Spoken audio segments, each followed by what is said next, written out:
Ladies and gentlemen, hey man, welcome back to another episode of the Let's Keep It a Buck podcast. Somebody said I also have to say that faster. So, who was another Let's Keep It a Buck podcast? My name is Owen. Is it? How was that? No, did you even say anything? I just mumbled. Welcome back to another episode of the Let's Keep It a Buck podcast. Like Rose Mitchell episode number. Bro. Was that a diss? Was that a diss? Episode number 69. I am here with my near and dear esteemed co-host, but I have a special guest for the season 2 final. We have Young Mustard. We got Mustard in the building. What's going on? What up? What's going on, you guys, man? I'm just chilling, relaxing. Glad to be on the pod with these goats. You know, glad to see this for real. I ain't gonna cap. This is gonna sound a little weird. Your voice is sexy as hell on the mic. Oh my god! Yeah, once get closer, bro. It's get just closer. It was just low key. Am I too low? No, yeah. I mean, we can't get more. It's really sensual. Oh, it's sultry. Like it's real low. Like no. Well, I don't know if I can say certain words on it. I can't say certain words here, right? Say them. We'll figure it out later. I was just gonna say y'all niggas is just y'all niggas something else, bro. I didn't because I don't know because I know Twitch has certain words you can't say, so you can say that word. You say that word. Nigga. It's actually a wow. You can say that word, but you can't say. A lot safer. You already know, man. You off the bone. Wow. You know that's wild. You know that. As long as nobody, clips you saying it, and you're not black, you can say it. All right. Well, yeah. When niggas say you can say that word, but you can't say. You know they finna say something. Wow. Anyway, let's talk about. Let's hear from my co-host here, Benjamin B. Solace. Yo, people actually call me Benjamin now because of y'all, right? It's good. Oh my god! Listen, man, season 2 finale. We had to get our first guest of season 2 on here. He was on the very first episode of season 2 on here. Young Mustard, appreciate you for coming on, spending some time with us. Y'all see the layout, man. A new era. You know what I'm saying? You got QR codes. Y'all see the QR codes? Crazy, man. Crazy. Tap in. These are our social plugs. Tap in. You know what I'm saying? QR stands for quickly retweet. You see what I'm saying? Right. But yeah. Damo, how you doing today? Man, I'm doing good, bro. Just chilling, on this beautiful pod day, episode 69, 69, 69. This is like 69. The 12th episode 69 we've had, but we're going to keep it going. 69.7. We find out. 69 to the 7th power, Yeah. But not just chilling, bro. Real quick, Dom, you looking blue. You looking blue again. I don't know if we're doing this blue thing again? Yeah. Oh, jeez. I thought that was just lighting or something. Nah, that's some software shit. Smurf Damo in the building. TSO Sage. How you do? Wait. You know what TSO stands for, right? Please, man. You almost slid by, man. What's up? Oh, it's never gone. You almost let me rock, fool. What's good? Bezos, tell him what TSO stands for. The sexy one. You know what I'm saying? Bro, that's not true. Hey, not true. Hey. Not true. He walks in the room. What's Where's your good, mom Josh? at? We good? We Dom, good, you right? straight. Yeah, straight. You good. Yeah, what's good though, y'all? What's good? Only a sexy person would say something like that, right? What's good, y'all? I'm trying to finish something so I can. It's like Sage is right here, and then Duke Dennis. You know what I'm saying? Like, what's the difference? That's not true. Okay, that's Uber Jack. I can't do that. Hell nah. You can't do that. I didn't say anything. Where do you have Mustard's voice? So you can't forget Snack Levine. Snack Levine. You feel what I'm saying? Snack Levine. They're not even on the level and then of Jason Tatum. Levine. We might as well. Snack Levine. No. If you got Jason Tatum, if you got Jason Tatum that high, Kelly Oubre must not even be on the scale. Oh, he's right here. There's a power scale. I can make a power scaling video on this, man. You know what I'm saying? Oubre on a different level. You know what I'm saying? That's a different tier, bro. It's not gay if it's Oubre. I would not be on that side podcast. The white thinks so. You know what I'm saying? Is that that's the extra stream for next week? Ranking NBA. Ranking NBA kid. Nah, y'all the first time I was ever on Sage's stream, we literally did a ranking of women, bro. On God, we was ranking the bitches. On God, I ain't give a fuck. I ain't give a fuck. hey. We violated Lord, bro. It started with female artists and Bezos liking me up, and then we just changed the category, went to straight women, went straight to celebrities. We was like, hey, look, Lord with the woo. Who else we did dirty, bro? We did somebody else grimy. Maybe I did Lizzo Zendaya. dirty. Nah, Lizzo went on that jump. That's so random. Good. I need to run that back. I need to run that back. Oprah Winfrey was pretty low. I ain't gonna lie. Hell yeah, I don't know what she. Oprah Winfrey. Why was she on the list? I Why don't was know. she on the That's list? what I'm She's saying. I on the don't list. know. Because she's a bag. That's why she's on the list. Oprah's There's definitely plenty- like 60. Any celebrity But could be a Oprah's bag. the bag, but she's the bag. Oprah. Yeah. I don't know. With that one, Yeah, one last exactly. thing Don't fumble. with the Don't fumble camera with my thing. thing. And Turn your saturation down just a tad bit. But go ahead. Yeah, a little bit. Not that much though. Where am I? hey, listen, shout out to the current. We're looking at 98 in the chat. We cannot do this without the subscritos. Subscritos. That's Spanish for subscription. So we cannot do this without the subscritos. We will start getting 9 to 5s and 5 to 9s if we do not get the suscritos. Suscritos. So I hope my Spanish was good enough right there. in I don't that even know if section. that's the word. Is that But- actually the word? I don't think adding O and then making it sound Hispanic makes it a Spanish. I'm word. genuinely asking. I don't know. I don't know if that's Subscrito? I'm serious. Is that the word? Is that subscribe in Spanish? I need to see that. I Yes. need I feel like Carfax on that one. subscribos. You know what I'm saying? But I feel like That's right. You Subscrito can't is say president. that, bro. Actually, I do wonder. What is subscription in Spanish though? Now I'm wondering. It's not what I said. I heard that from somebody. Let's not say who I heard it from. But Okay. anyway, Mustard, how you doing, man? Tell us about what's going on in your life. For those that don't know, tell us about your channel. Give us an update. Let us know about you.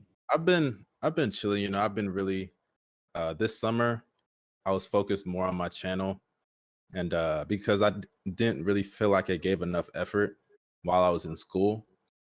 I kind of blame myself for like some of the views dropping and everything, but I was also noticing like some other people's views dropping. So that kind of, I guess cooled it down. But this summer I decided to give more effort. I also started a second channel. It's doing fairly well. I started showing my face on there. But aside from that, I'm just getting ready for school because, the semester starts next week.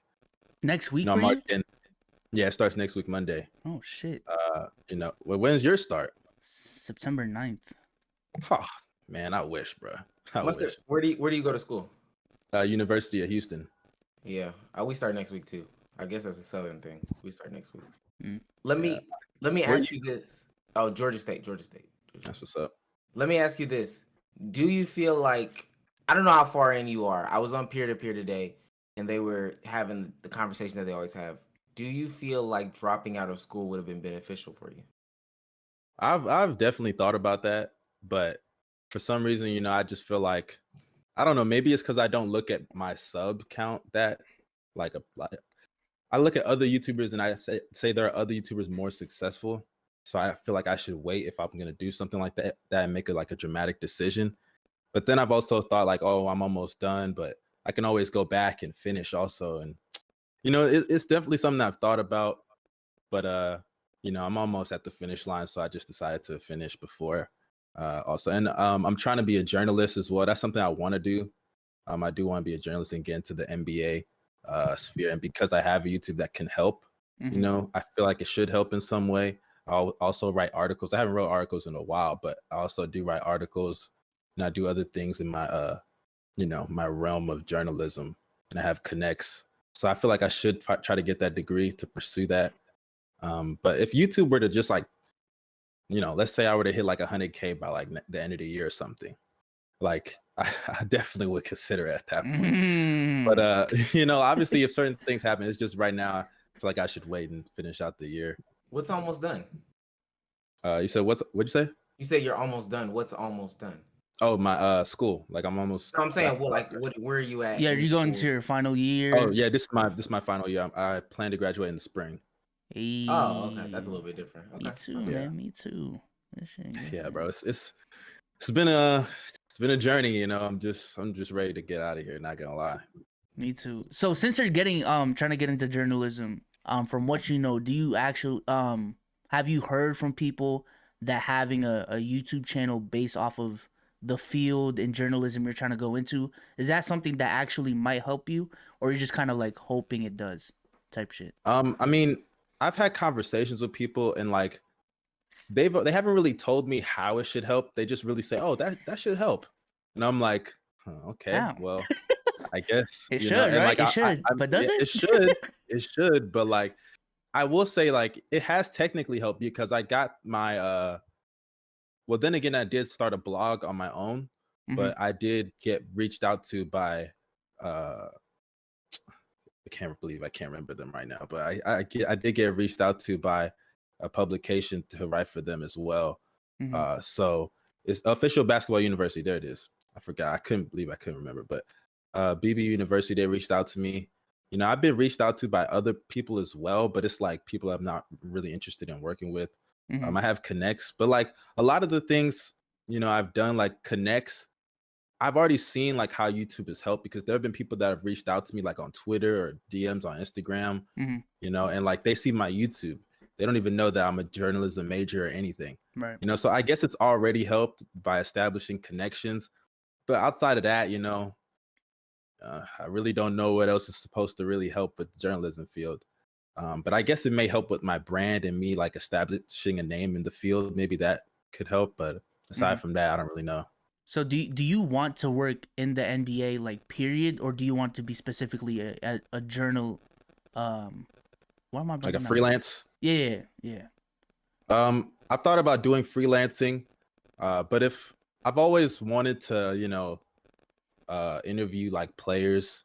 Like when I graduate, I do plan to, you know, like the first step is to look at like the cities and Mhm. see like what city I want to move to, like maybe cover like certain teams. Like Dallas is somewhere I'd want to go. I would love to cover like Luca and the Mavs, you Right. know. Like if I were to Hey. somehow get an interview Hey, or something like put us on, man. Put us on. this Hey, guy, I'd like oh to my. cover him as well. Listen, Hey, well, man, Okay. I don't know if Mustard probably doesn't know. This is Covering a what? I Luca don't Stan know. podcast. You know. This is a Oh yeah, Luca Stan the podcast. We Luca only Avengers stand is Luca. what we call in the streets, man. The Yeah, Luca Avengers Luka around here. Vengeance. We- Hey man, you already Right. know like if I can always use my connections or if I can always use my platform to help others, like I'll always do that. You know, y'all know that. Bezos, you know, he's somebody that helped me when I was coming up, put me on like his pods and stuff, and that kind of helped me gain some subs. So you know, I'm always willing to help anybody out. But you know, the goal is really just to pick around like the cities in Texas. Like I thought about moving outside of Texas, but it's like Mhm. Texas is so affordable, and it's like I don't know. I've gone to California and like seeing some of the like prices, bruh. It's like, dude, I don't know if I want to deal with that. Not gonna lie. Our last Um, guest was MJ, and he was talking about how he lives in New York and spends $3,000 a month on a 1-bedroom apartment. See, Yeah, I that's can't. all I in New can't York. do that. Yeah. Like in Oh, yeah. Houston, you could get a nice 1-bedroom apartment for less than $1,000 a month. Less than 1,000. Yeah, less yeah. than Yeah, 1,000. easily less than What, 1,000. Yeah. what is that? What I was know that? hella Yeah, I'm people serious, yeah. down there. Yeah, someone It's- paying $858. You told me Yeah. directly. Yeah. It's Crazy. crazy. Oh, the And it's- spot. I'm in Indiana, and the spot I'm looking at least really nice neighborhood for like a really nice 1-bedroom, and it's less than 900. Yeah. So, Dang. See, like you don't get those kind of prices like in California or New York. oh no, And like Not the at all. media is so crazy. Like, because if you're a media member, you would want to be in New York. Like, New York is like the place to be if you're in the media field. Mhm. But it's like, do I really want to pay $3,000 for a 1-bedroom apartment? No. Like, I don't know if I want to do Right. that. But You know, going back to your career, like what you're trying to do. I just wanted to make the point of, I feel like if you want to be a writer and that's the one thing you do want to do, I'm all for it. But I do want to Mhm. point out that like if you want to work with these companies specifically as content creators, there are companies like Bleacher Report and certain NBA teams that are looking for like social media managers, content producers. So for Yeah, I've looked Yeah. into that as well. That's something I've thought about doing. Like, trust me, like when the thought of potentially dropping out crossed my mind, I looked at all those options, and like you know, maybe it's. I also think it's because the pressure of you know, being in like an African household, and I don't know if you can relate to this, Bezos, because you're also from a outside of this country, an immigrant as well. But like the pressure they put on you to finish school is like it's really insane. Like I feel like my parents, if I were to drop out, they'd be like, "Well, we failed. This guy's he didn't even finish college," and it's like, and like I don't know, maybe obviously I'm grown, like I should be able to make those decisions for myself. But you never want to disappoint your parents, especially when they've sacrificed so much for you to be in that position to finish college, and they'll get over it. How it is. They'll get over it. And I mean, honestly, this sounds crazy coming from somebody that doesn't have it, but my mom kind of I hear the things, the cultural differences about it, but ultimately, like that generation, those older generations, that's their ideal and their dream. But ultimately, it's because that's all they know. But if at the end of the day you can present to your parents, Mom,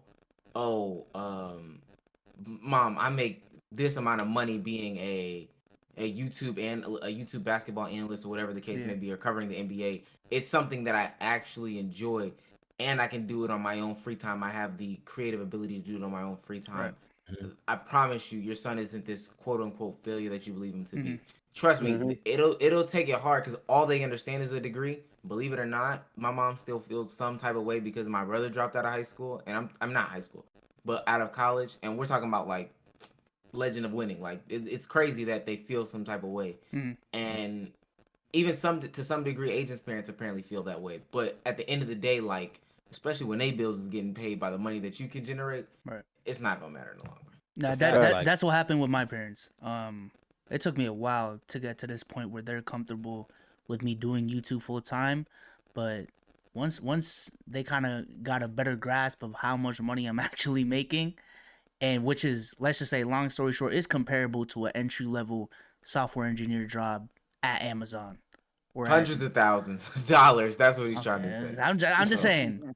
Once they saw that, it's like, okay, you're gonna be set. You're gonna be set. So. Yeah, I just feel like and especially, and I also think it's like this not just with immigrants, but especially like African Americans as well, because if you're sacrificing like a lot for your kid to be in these positions, like you really, really want them to get that goal. But it's like you said, it's all they know. That's their dream because they didn't, or not. I'm not going to generalize. No, you can. No, you can generalize.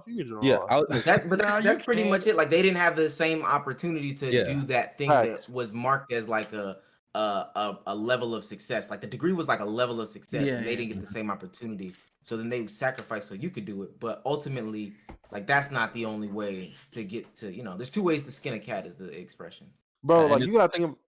No, go ahead. I'm about to say you gotta think of it like this. Like for most of our parents, easily like 40s and above, in the 80s and 90s, bro, they were told, "Hey, man, you gotta get off that game. That game ain't gonna pay no bills." Therefore, that's what they told us in the early 2000s. But by the time we start graduating in high school, what are people getting paid to do?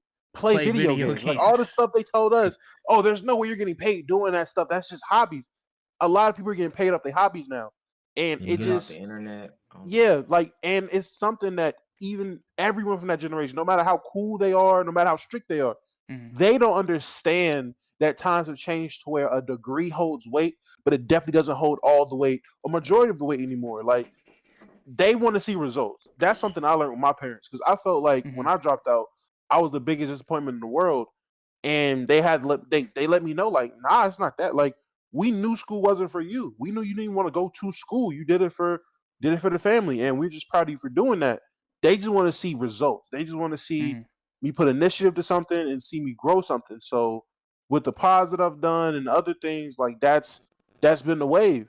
And I feel like it's really easy if you decide, yo, fuck this school shit. Yeah, they're going to be mad because they got the expectation for you to finish school because they feel like you get that degree equals success so you can have a good life. Right. But like Biso said, if you showing them, hey, look, I ain't got no degree, but guess who don't got to pay no bills? You. And that's because of me. That degree shit going out the window because their bills getting paid. You're living a good life. There might be still a little bit of resentment there because they wanted you to finish, but they're not going to sit there and chatter behind your back and talk down on what you do because at the end of the day, it's paying bills. If anything, my parents like brag about my accomplishments at this point. They're like, oh my gosh, like the Celtics brought him to a game. Like that's Like, how many people can say their son actually did that type of shit? So, Facts. you know what I'm saying? And I find it funny with my dad because like ever since lately he's gotten a better grasp of how much I make. He be going on his YouTube channels. He watches like his fishing channels or his cooking channels, or whatever. He's like, damn, if my son is making this amount of money, how much is this dude making with like 300K views? Yeah, and it's crazy because like I remember when I started making YouTube videos like in high school, my dad at first was like, David, bro, what are you doing? Like, why are you spending time making videos when you should be doing your homework or something? They didn't call you mustard? No. But I actually got it. But nah, that actually wasn't even my name originally. Like when I first started making, or well, I changed it for a while, and then people like begged me to change it back. But I remember my dad was like, "Yo, put down the phone," because I was recording on my phone at the time. He's like, "Oh, put down your phone, stop like recording videos." And then my mom was like trying to tell him, "Oh, it's just a hobby. He'll like get through it." Right. And it feeds into Dom's point. Like even with games back then, my dad stopped buying me video games because he wanted me to focus more on school, even though I was already getting like straight A's anyway. So it was just like he just didn't want me to get too addicted to them. And now I'm seeing kids so cold at 2K. Like I'm afraid to stream me playing 2K online because I know I'm gonna lose. I'm not even that good at the game, you know. And it's like maybe if I had been playing, because I missed so many 2Ks for years without playing until like 2K19. The one with what was the one with Kyrie on the cover? That 19? 18. That's 18. That was 18. 18? That's that dog shit. Yeah, that was You could have missed that one. You could have missed that one. That was worth missing. Yeah, that's when I got 2K again, and I started trying to play. Oh man, but then that's when I was terrible. Bad start 16 and 17 and picked up 18. I'm dead. Because after 14, like when they upgraded to next gen, I asked my dad, "Hey, can you give me a PS4?" He said no, he wasn't gonna give me a PS4. So I waited till I got to college. Then I got a PlayStation. I got 2K18, and I was like, "Bro, you can just blow by everybody." I guess this is how people play 2K. But then, like as the game started changing, I was like, "Oh, well, I guess I just suck at the game. I missed a lot of 2Ks." But it's crazy. Like, and my dad, like, he wanted me to do nursing. Then I was like, "Nah, I'm not doing that." Or like not nursing, but like the medical field per se. And like I was like, "Nah, I'm not into that." And I remember when I came to college, I picked cybersecurity because I knew that was gonna give me a nice job that they'd be happy with or whatever. Then I was like, "Bro, why am I even like doing this major? Like, I'm already into basketball. I like to talk about the sport, you know, like I have a YouTube channel for it that's fairly successful." And then I was like, okay, let me just get a major that can help me with that. And I was like, okay, let's just do journalism, you know, because if I could cover like NBA players, whether it's asking them questions, like that's something that is going to help me not only with my YouTube channel, but it's going to help me make money in the future, you know. So it is what it is, you know. I feel like nowadays I definitely have thought about dropping out. Like it's definitely something I've thought about, but I want to finish first. That's crazy. It's funny that he says that about how his dad wanted him to put down his phone and stuff and stop doing. It was the exact opposite with my dad. Like when I told my dad I wanted to be an NBA analyst, the first thing he asked was like, "Shit, what are ways we can make this like get you started in that process?" And the first thing he told me, I remember this shit like it was yesterday. It was my junior year. I probably just turned 17. Or I was probably just turned 17. And he was like, "Man, go in that room, start making some videos, go on that YouTube, and you better start networking, get in them comment sections, and start asking to network with people and stuff like that." I'm like, that doesn't work, man.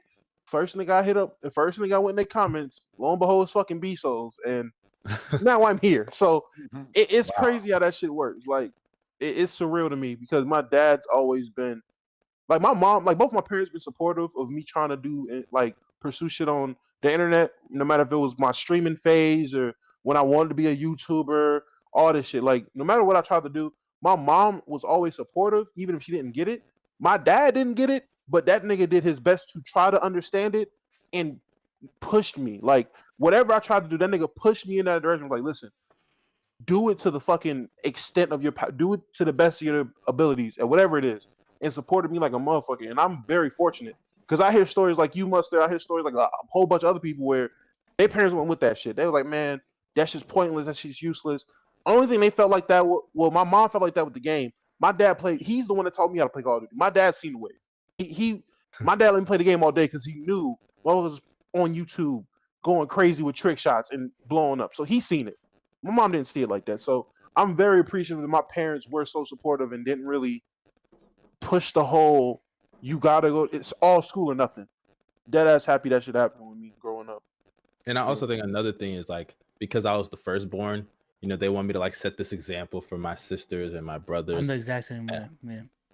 Yeah, and which it's like, to a degree, I get their concern and where they're coming from. Like, yeah, because like maybe my I guess maybe their concern is like, oh, my siblings will see I dropped out, and they're like, okay, maybe I can be successful also if I drop out, you know, or maybe that's just how they're thinking. But they could though. That's the thing. If you dropped out for a reason, like if you dropped out because you had a job that was paying really well, I mean, that makes sense. That makes sense. So, yeah, it's just to them, it's like because you don't have that like stamp of approval of a degree, or to them it's a stamp of approval. It's like yeah, you're fair. Like I remember when I told my dad Bill Gates dropped out or something like that. He was like, oh well, that's him. Like he failed, and I'm like, he failed? Bill Gates failed? I'm like, what are you talking about? You literally have a Microsoft computer. It's like, but it's whatever. And the shitty part behind it all is like I've already seen those steps, man. Like I posted on my YouTube when I did it too. I quit my job to go full time on YouTube, and I was at the point where I weren't making shit. Like when I say not making shit, like I wasn't even at 1,000 subs. I just dead ass was just like, bro, can't do it, can't do the people just yelling at me doing this and third. My job was AIDS, but that's a different subject for a different day. So when I decided to triple down on it, just hearing your mom and dad kind of not, it's not that they got love for me. So no, none of y'all kids tweet, but not hearing, but feeling like they don't really believe in what you about to do. It's a shit feeling. So when you really grind, get where you gotta go, and now I'm all the way at 30,000, and I still feel like nowadays they still think I made the wrong decision. I should have done this. They're still adamant for me to graduate. It's always like in the back of my hand, it's kind of a shitty feeling that like, yo, until you go out there and really get those results, as Dom said, I just know in the back of their heart somewhere, they probably want me behind the desk, or they want me in the extra class or whatever, like doing what I gotta do, get through the go to the army or finish school or whatever. Like if I had just dropped out, got the 60K, they wouldn't fuck with it. If I dropped out, got the 100K, they wouldn't fuck with it until I get to the point where I'm paying them bills, buying, like giving them crazy gifts for their birthday, shit like that, where I can truly. They still wouldn't. I'm not gonna lie, they still. That's what I'm saying. It's crazy. It's crazy. That's the only thing that's fucked up to me. But I know the love there, but it's really crazy how wired they are in that generation. It comes from good intentions, but you know, it's flawed. It's flawed. It's just your parent. At the end of the day, there's no playbook on being a parent. So all parents do is try to do what they perceive as good parents, and if they feel their parents are good parents, they're trying to take those tools and instill them on their child. So you got a lot of people who grew up with the stigma of degree or bust. So if you grow up with that and you grew up in that era, and in your era, all there was people we went either pro in a sport, they either made music, got out making music, or they went to school. Like that was it. Athlete, musician, school. That's the only ways that we see success in our culture. So if it's not in those fields, it doesn't matter. Therefore, if you're not, and even now, like I would say, Sage, look at in your situation, nigga. Yeah, you're not going to feel that until they see them checks coming in. Look at rappers. I would compare doing YouTube to is like being a rapper. If you told your parents, "Yo, ma, man, fuck school, I'm about to be a rapper," niggas would look at you like you're crazy until you blow up. Until you blow up, like you see. How about this Michael Kors? How about this Michael Kors, man? Bro, hey. you see what all the rappers, bro, their parents are so happy after they make it. But everyone has the same. My mama kicked me out, man. She said she was sick of my shit, bro. I was just out here doing shows for 12 people. Like it's every rapper got the same stuff. Bro, X was one of my favorite artists. His mom soaked up all this nigga's money. She loved the money when it was coming in. But he talked about all the time how their relationship was piss poor. She didn't like the nigga, kicked the nigga out. Terrible. But when he made it, oh, mom loves him to death. Oh, this thing, he can buy her a mansion, buy her a car. You're this, that, and the third. love her to death, love him to death. It's just that type of thing. Like a lot of people, if you're going to pursue a career, anything on the internet, bro, unless your parents are doing that, like unless they're in that field or they know somebody who's successful, they're not going to get it. Therefore, they're not going to fully back. They're going to, some will support you. Some will support you. But for the most part, if they push the whole go to school, they're not going to support you fully until they see that you're bringing in the type of success they would assume came with a degree. And fully is the key It sounds like word. it sounds like we're saying fuck the parents. Hey, but fully's the key word though, because like I said, and that's why I'm telling everybody chill. If some people are assuming certain things by what I said, my mom, my mom love to support me. She's talked about how she thinks I should start doing this, that, and the third, because she's overheard what I've said on the pod sometimes. And my pops, he's damn near on how Dom's dad was at this point. He's seen the channel pop up on his YouTube page, and he's like, "Oh, okay, that's my son. That's crazy." So they Kyle support Kuzma. me a little bit. Yeah, right. Kyle Kuzma. They support me a little bit, but at the same time, I just know like it's not as much as if I was like actually working at ESPN or something. Like I know it's not to the level that I would expect them to be, because I know the motherfuckers for 22 years. I know how to get down. So it's like, yeah, that's the only half shit feeling about it. But yeah, same thing. I don't want people to think that like my parents don't like they don't care about my life or anything. Like they're critical a lot of this stuff because they care so much. You know, that's just how it is, and like they want what they think is best for you. And I and even my dad, right? Like my dad, I remember at first he didn't really take like a lot of the stuff I was doing on YouTube serious until like one day, like one of these videos I had blew up like crazy. It was like this video about Derrick Rose, and it got like over like 2 million views. And I showed my dad. He was like, "David, wow, this is your YouTube channel." I was like, "Yeah." And then I showed him and all that. And then after, they really didn't know I was making some substantial money when I left and I moved into an apartment and I finished my lease. Never asked them like for a dime to pay like a single month off.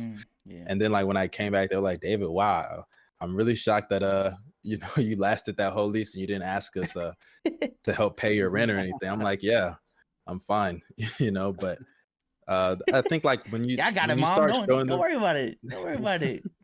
Yeah, it's like until they see the results, they're not really gonna. I don't want to say they're not gonna. Well, yeah, they're not really gonna support you like that until they see the results. But that's just sounds like how they are. Sounds like we're ultimately saying fuck the parents. But anyway, before we move on, you know I gotta request it. Mustard, give me 2 words. Oh Jesus. Just 2 random words. Random 2 words. random words. Okay. Bottle jersey. Bottle and jersey. That's a good one, actually. I only said that because I have a bottle over here and I have a jersey on my wall. So I was like, the origin story. That's fine. I gotta see this. I gotta hear this. So I mean, we could go the easy route. We could say Wait, say it again. You're lagging. This for TikTok.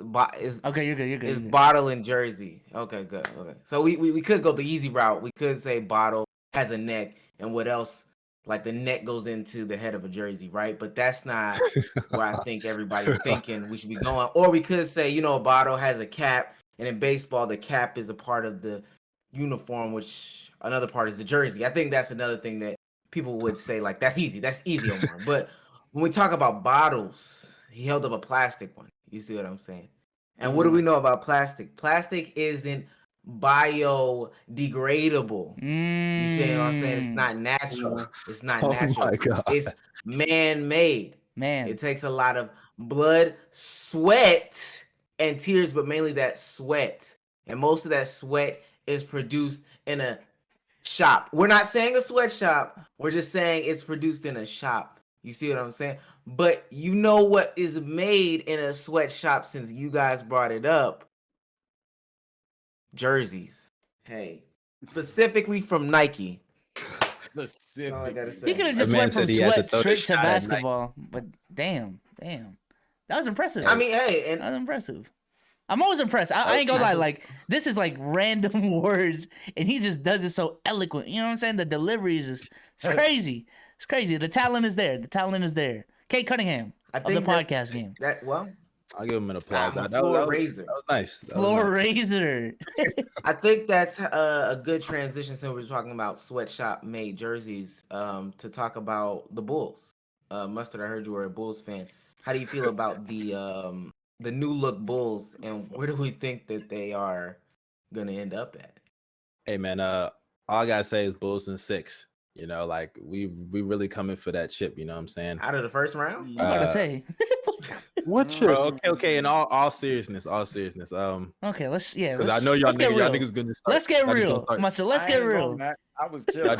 just gonna start trolling the Bulls if I start. Let's get trolling, real so. now. Let's get real. Come on now. Let's get real, bro. Let's get real. So I think that adding Lonzo was kind of inevitable. Like all the rumors were going around like all season. People were already making the Photoshop jerseys, and there were rumors of his interest of wanting to go to Chicago, and the Pelicans didn't want to match it. So I knew that was going to happen. By the way, the Pelicans took a mean L trading that man for really nothing. Nothing. They didn't even get not Satoransky. They didn't get Laurie. They couldn't get Kobe White. Like they got Thomas Satoransky and Garrett Temple. Like what? That's all you get? G Temp. That's crazy. Yeah. Hey, GT. But nah, like getting Lonzo was good. The fact that we literally didn't have to give up anything to get him is nice. Alex Caruso might have been a little bit of an overpay, but he's going to help us with some defensive versatility in the backcourt. And also, I think getting obviously DeMar DeRozan was the biggest thing of it all.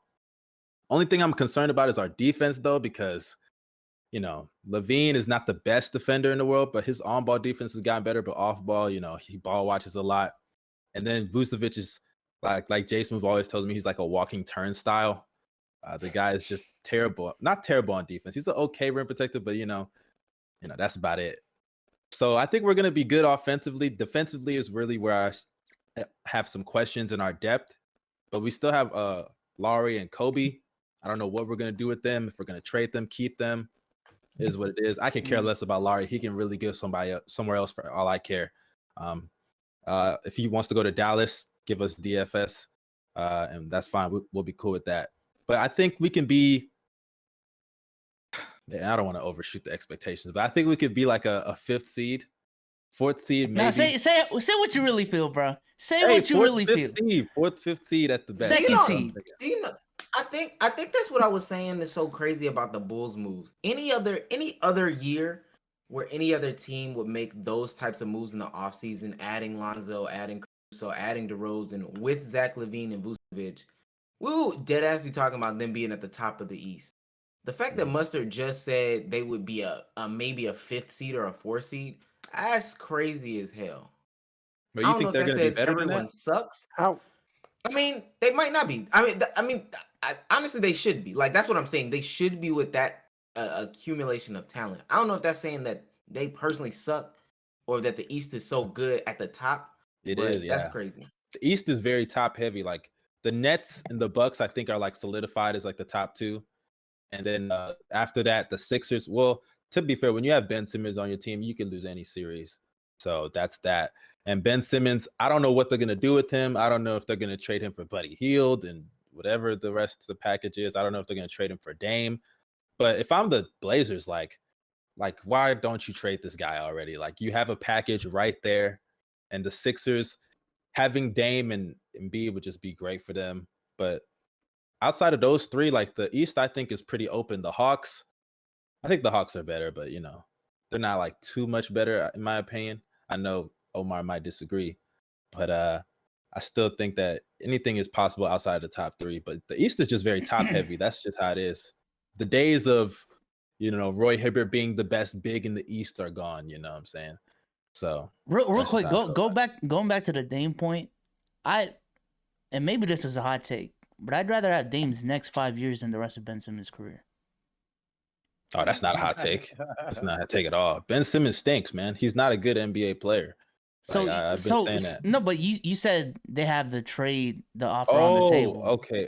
But no, I'm just saying that because Dame, I think, will eventually demand a trade. Like if they don't trade him now, like if he doesn't get traded this offseason, he could demand a trade before the deadline. He could demand a trade at the end of next year. I think he would have already demanded a trade by now. I feel like. But bro, like, why does he I know it's crazy. I know it's crazy. I know it's crazy. But Dame just loves Portland for some reason. Like why? Oh, no, bro? no, Like not for some reason. Just love being losers. If you could pay me Like damn near Giannis. $50 million to lose, let's be honest, I'll just lose. I mean, hey, it's $50 million. I mean, he's gonna get paid regardless, right? But he's not getting $50 million paid. This is my theory to it. I think there's some players who can say to themselves, like, you know, right now off rip, I don't fit in the category of a person who's gonna win like multiple rings. The NBA is not set up for me to be like that. It's harder. Maybe if, to be honest with you, I don't think we would be having these conversations if Brandon Roy was healthy. I don't know if y'all see what I'm saying here. If Brandon Roy was healthy and Dame is coming into a Portland Trailblazers team as a young guy, 0-2. And we'll just say, you know, theoretically they still get Dame in this alternate reality. But how many rings would that team have with Dame, Odin, Brandon Roy, Aldridge, Nicholas Batum, and Aldridge? Like that's a team that could easily have a couple Wesley of rings. too. Wesley was and Wesley Matthews. Like that's a team. You saying that's zero still? I'm about to say, who was they beating? Yeah, I'm about to say, who are they beating? Wait, time out. Y'all don't think that team could win a ring? No. Look at the competition. What year? Bro, y'all are wilding, bro. What year? What year? If you can point a year. I don't know what year, but like, I definitely think that, because what was it? 2011 was, well, Dame wasn't in the league then. Dame wasn't in the league. I'm about to say Greg Oden was what, 07? Greg Oden was 07. But then again, like, I don't know like how the timelines mesh with, like, because how old was Brandon Roy when he really started falling off, and what year was that? 2010. Yeah, 2010. 2010. And Dame came in the league like 2013. 2012, I want to say. Was it 2012 draft? Yeah, so you would have somewhat of a 22 prime Brandon Roy. If you want to slice him, go ahead. You would have Greg Oden, which is a whole different factor. And when did Brandon Roy get off this team? I don't know. Oden is really the big so 20. So let's just say it starts 2012. That'd be Dame's second. Brandon Roy would be in his 6th year, and he would be like 28. So he would dead ass be approaching his prime at the time that Damian Lillard is a rookie. Don't get me wrong, that's gonna be a really, really good team. I'm just saying, with the Thunder in the league, with the Heat in the league, and then the Warriors coming up, is that a squad that's gonna beat those teams? I disagree, because if Brandon Roy was borderline a superstar, not like, yeah, he was like a top 20 player when he was already ascending. Paul George? Right? If not, Paul George? Sounds like Paul George to me. Dude, he seemed like he was.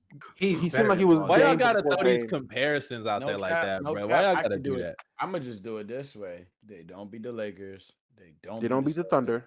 Hey, all I know is that Dirk swept the Lakers after they went back to back. That's fine. They don't beat the Heat. They're not beating Dirk. There you go. They don't beat the Thunder nor the Heat. We're not talking about Dirk, because Dirk at that point, the Celtics, I'm not the Celtics, the Mavs were gone. Mm-hmm. The only people that 2012-13 season that we have to worry about the coming Thunder. out of the Thunder, the Thunder are starting to get injury history. So we're literally talking. And they already lost Harden. They had already lost Harden. Time out. Y'all might get mad. The Grizzlies might smack them. Y'all might get mad. So we're not considering injuries. So we're taking away injuries for the Dame, but the Grizzlies. The Grizzlies. Yes, Donald. Yeah, we're taking away injuries for one team and not adding one. And we're taking away injuries for one team that has clear injury history with Brandon Roy and Greg Oden. But you're not going to take away injury history. We shouldn't even have this. We shouldn't even have this conversation then, if that's the case. But what I'm saying to you is, all I'm saying is there was a good chance that Dame Lillard would have 1 to 2 rings, if at the bare minimum a finals appearance. Yeah, finals appearance. At the bare minimum of finals appearance, that's more arguable. I don't see there's no world where I see a Brandon Roy. If they got to the finals in 2014, right? Let's say they got there in 2014. As good as LeBron was at that time, Dwayne Wade was already suffering injuries. Bosh didn't even play that well. And outside of Wade and Bosh, we all know the roster was fairly thin. Like, who's stopping him? Joel Anthony? Was that still the Nate McMillan Trailblazers at that time in 2014? Bringing it down to a coaching battle. When did Terry Stotts even come in? We might be talking about semantics, because the whole fucking conversation was about Dame and his ability. It's Terry Stotts. So ultimately, what I'm saying is, and we can get into it, but ultimately that roster right there is a crazy roster to go up against any team in the West. So we're talking at least a finals appearance, 2 rings, or whatever the case may be. I don't know how that's, but all right. But to be fair, that hypothetical is not really possible, right? They'd be too good to get Dame, right? Maybe. Technically, they would. Maybe. Unless they made so, like but a trade. What I'm still saying is, let's say in this world that they have Dame. So now we're talking about a player who has multiple rings under his belt, but he sees that that's not his trajectory. So then what Dame is saying is, well, if I could pull one, I could end up in the same or similar era as Dirk, where I stuck with this team. I was able to pull one ring out of it, no matter what that means, even if that means in his later a back position or whatever to whoever the other person is, but he's still like a 1B or a close 2, then that would still hold a lot of weight, because a lot of those players see how Dirk's ring holds so much weight in these conversations, and they automatically, conflate that to it's because he stayed. And even Giannis, shit, before this season, he was in the low 50s for a lot of people, like 49, 50, around that range. After the season, talking about top 20. I don't think I don't think a lot of these players consider like how rare those circumstances are. Like, look at Patrick Ewing, look at Dominique Wilkins, look at like all these Karl Malone, look at all these guys that like. When you consider the worst case for Dame being, oh shit, I didn't win a ring, but I'm getting paid $50 million a year. I mean, hey, it's not about rings. Yeah, but watch, once he goes to TV and starts being on doing commentary, he's gonna get clowned by Steph Curry, and his ratings will go up. And the ratings will go up. I mean, yeah, but like, if you're talking money, I don't want to talk, Mr. Okay, if we're talking about money, okay, if money is the situation, then nobody should demand trades, because if you're a superstar, you're getting paid regardless. I mean, and to me, but like, I just feel like if you're a superstar anyways, you're still gonna get the bag, and more money comes with winning. Like, I don't get why people don't see that. Like, you get more endorsements, you get more exposure, because he's gonna be leaving Portland. Like, nobody wants to come play with you in Portland, Dame. I'm sorry. Let me look up Dame's contract with Adidas right now, because he already has that big bag anyways from Adidas. That's okay. So if he already has that's what I'm saying. If he gets traded, he already has his deal with Adidas. He already has his current contract, and the Sixers have his bird rights, so they can still go over the cap for him. So I'm confused why he just. What if he don't like Philly? Okay, that's another thing too. And you can leave. You can leave. And then the other thing too is winning. To say that winning like a blanket statement to say like that winning automatically leads to more money and more fame. Maybe more fame, maybe, but does it lead to more money? Debatable. And again, he could not like Philly, and he could go to Philly and they could lose. So now he's just lost out on the big payday, and he's still a loser, and he's in a city that he doesn't like as much as he likes Portland. That could be a bad situation. Ain't no way Philly not better than Portland. Bro, and Philly got to be a better city. Is Giannis more famous now that he won a championship? I don't think Giannis is more famous. I mean, but Giannis was already I think Giannis was already a superstar, and Dame, like, look, I'm gonna tell you this right now, right? To like people that don't watch basketball, I know people that don't watch basketball that don't know who Damian Lillard is because he plays for Portland. Of course, that's my point. So if he were to leave, if he was to say, okay, for example, if Damian Lillard was to play for, Jesus, I don't know, who's a the Knicks. I mean, you could play for. If he played for the Knicks, he'd be popular as hell, bro. He'd be huge. He could put up the same numbers, still lose in the first round 3 times in 5 years, still fucking disappear after waving niggas off. He could do everything else the same, but just because he's on the Knicks, niggas will know because it's a bigger market. It's not about winning. It's not about losing. It's not about going to the finals. It's literally about just the Knicks are a more popular team. Like, Damian Lillard, his career, at the end of the day, if he stays on Portland for the rest of his career and doesn't win, he's still going to have accolades. He's still going to have the recognition. What accolades? I mean, fucking games, the All-Star games, that's all cool. NBA There are a bunch of goats that got that. Runner-ups to MVP. He'll be a Hall of Famer. He'll be a Hall of Famer. John Stockton in the Hall of Fame. That's cool. Exactly. And you know what's crazy? You want to be a Stockton? That sounds like a great career. I ain't gonna lie. I'm about to say, do you want to be a Stockton? Y'all just settling, y'all. Why settle for just being okay. Let me address this because yesterday. Hold. John Stockton is a top 10 point guard all time. How is it? Barely a top 10 point guard of all time. That is 10 of the best players in your position of all time. ever to touch a basketball. Because what's crazy is once Dame finishes his career, Stockton's out of that top 10 for sure. We all know Stockton's that. the 12th greatest point guard to ever touch a basketball. Yeah. Oh, that's I don't even want to stick on this too crazy. What? Give me five. Give me five that are better. 5 point guards better. Give me your top 5. Just give me your top 5 point guards. No particular order. Just give me 5. Magic, Steph, IT, Oscar, Jerry West. All right, give me 6, 7, and 8. That's pretty fast. And that's not even in order. Some of those are out of order. But I would say Jason Kidd. I would say, I don't know why I'm missing out on guys because there's Steve Nash, Russell Westbrook. Okay. There's one more guy I'm forgetting now. Rondo. Don't play with me, Bezos. No, you're at 8, so give me 9. I'm missing one more. I just did a point guards list. I don't know why I can't think of somebody. It sounds like you're having a hard time to take him out of 10, but you're not saying Chris Paul, and I don't even know why it's taking. Thank you, Chris Paul. That's 9. That's 9. All right, give me 10. I said he's barely 10, so he's number 10. Gary Payton? Nah, he's not. I wouldn't put Gary Payton over Stockton. I'm sorry. As much as I don't like Stockton, I can't do him like that. That's fine. So he's the top 10 point guard all time. Yeah, he's barely is still. He's hanging on the thread. Let me say this because we had a really long green room last night because Cardi had a crazy take. He said Russell Westbrook's career is a failure if he doesn't win a championship. And the whole time I was like, bro, you can't call that man's career a failure just because he didn't win a championship. Yeah, I don't agree with that. I think with Russ, I just think because Russ is so like polarizing and Russ has this like stand in the NBA of like being this phenom, whether it's with his athleticism or the crazy stats, like people just look at Russ and they say, okay, like he has to win a ring. Like you can't just be the king of stats, like. But didn't you say the same thing for Dame? Won a ring? No. But the thing with Dame is Dame's stats are not what Russ's are. Like, I'm sorry, they're just not. But like he's Russ, just a better player, though. We know that. I think Dame's a better player. On the same level. Russ is better than Dame. But no. But we're talking if Russ is a failure, right? Yeah. And what did you say about Dame earlier? Like, what was your take about Dame? Would Dame be a failure if he didn't win? Yeah. I don't think he'd be a failure either. I don't think either of them would be failures.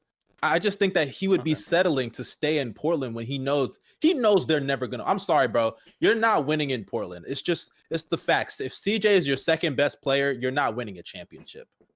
Like it's just. I just didn't think under. Would you say underachieving? Is that what you said? Yeah, I don't know. What was the exact term he said? Yeah, Dame. No, I don't. Settling. Settling, yeah, settling. I don't think it's settling to be like, I'm gonna go down as a Hall of Famer, one of the best players at my position all time, and I'm gonna get paid more than probably 95% of the people that ever play this position. That's cool. Settling to you? But the thing is, like, he can still do all of that while getting a championship. So that is settling. If he goes to the Sixers, they're not winning a ring. How do you know that? He's not even giving himself you're dumb. At the end of the day, even if you think that, bro, even if we think that, we know for sure he's not winning in Portland. Yes or no? Everyone knows that. That's okay. So if you go to Philly, you're at least giving yourself a chance. And Philly's not the only team you can go to, by the way. There are other teams out there. Chance ain't nothing. If you were to go to Golden State, if you were to go to Golden State, which is definitely possible, I'm not saying it's gonna happen. Not even gonna say it's talk about happen. Damian Lillard, though, right? If Dame could go to Golden State, he can find a way to make it. No, he can't. First of all, if Dame went to Golden State, if y'all thought my slander for KD was something, if Dame goes to piggyback off Steph, that's not a real conversation. That's a Twitter we fired up the trade machine. But that pack will bust. That's what I'm saying. That's not a real conversation. That's a Twitter we fired up the trade machine, or we got on 2K and made some. We're talking about actual trades that make actual sense in actual basketball. And realistically, he waited too long. So the only destinations that would kind of make sense from an organizational standpoint would be the Sixers, which wouldn't guarantee him a ring. I just feel like we're being this culture, this era of basketball is the only one where people sit around and are this hypercritical about people moving around and people making ways to get rings, and rings being the true definition of success, more so than any other generation. And we can say that about both sports, to be quite honest with you. There's another team. What other team can he go to? I've thought about Miami. this. Like, no, not Miami. Hell no. Nobody wants to pay with that. Nobody wants to play with that bagless dude, Jimmy Butler, bro. But I think where he could go to, he has no bag. I don't know what you're looking at me like that for, Dom. He has zero bag. Keep going on this. I would say Boston. He could end up in Boston if he really. And what does that do? I'm not gonna lie, nobody. Bro, does that make them? Does that make them beat the Nets? Does that make them beat the Nets? By that logic, then everybody should just quit, right, Omar? Should everybody just roll down and quit? I'm asking you a serious question. Does that make if Dame goes to Boston, does that make him better than the Bucks, and does that make them better than the Nets?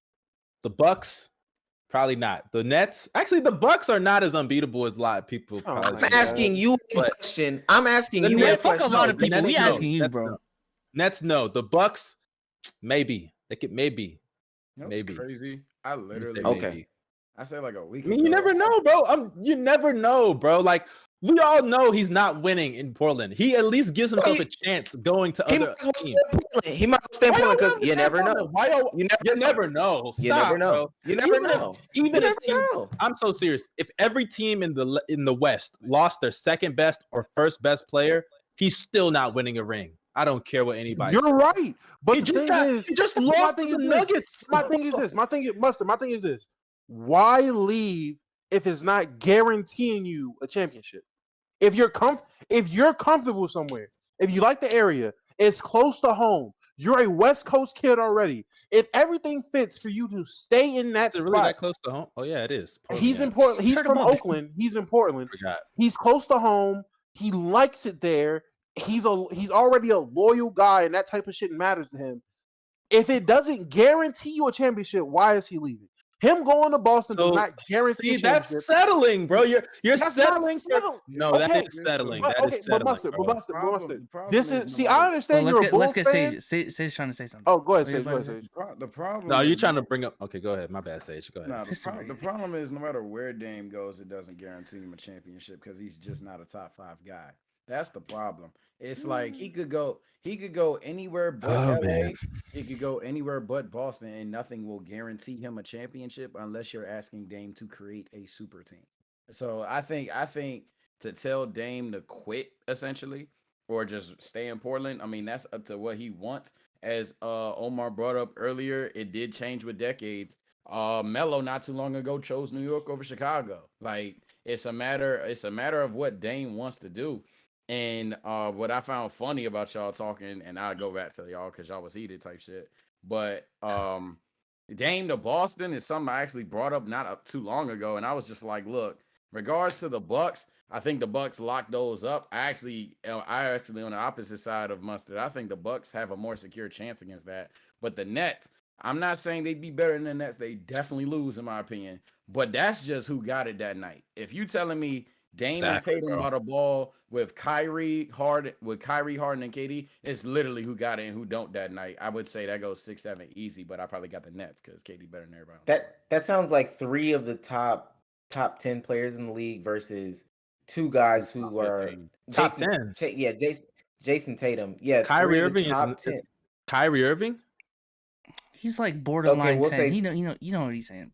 That's what I'm saying. No, I don't want to hear no Kyrie top 10, yo. No, he's not no top 10. Okay, so 13. How much better is the guy at 10 than Kyrie?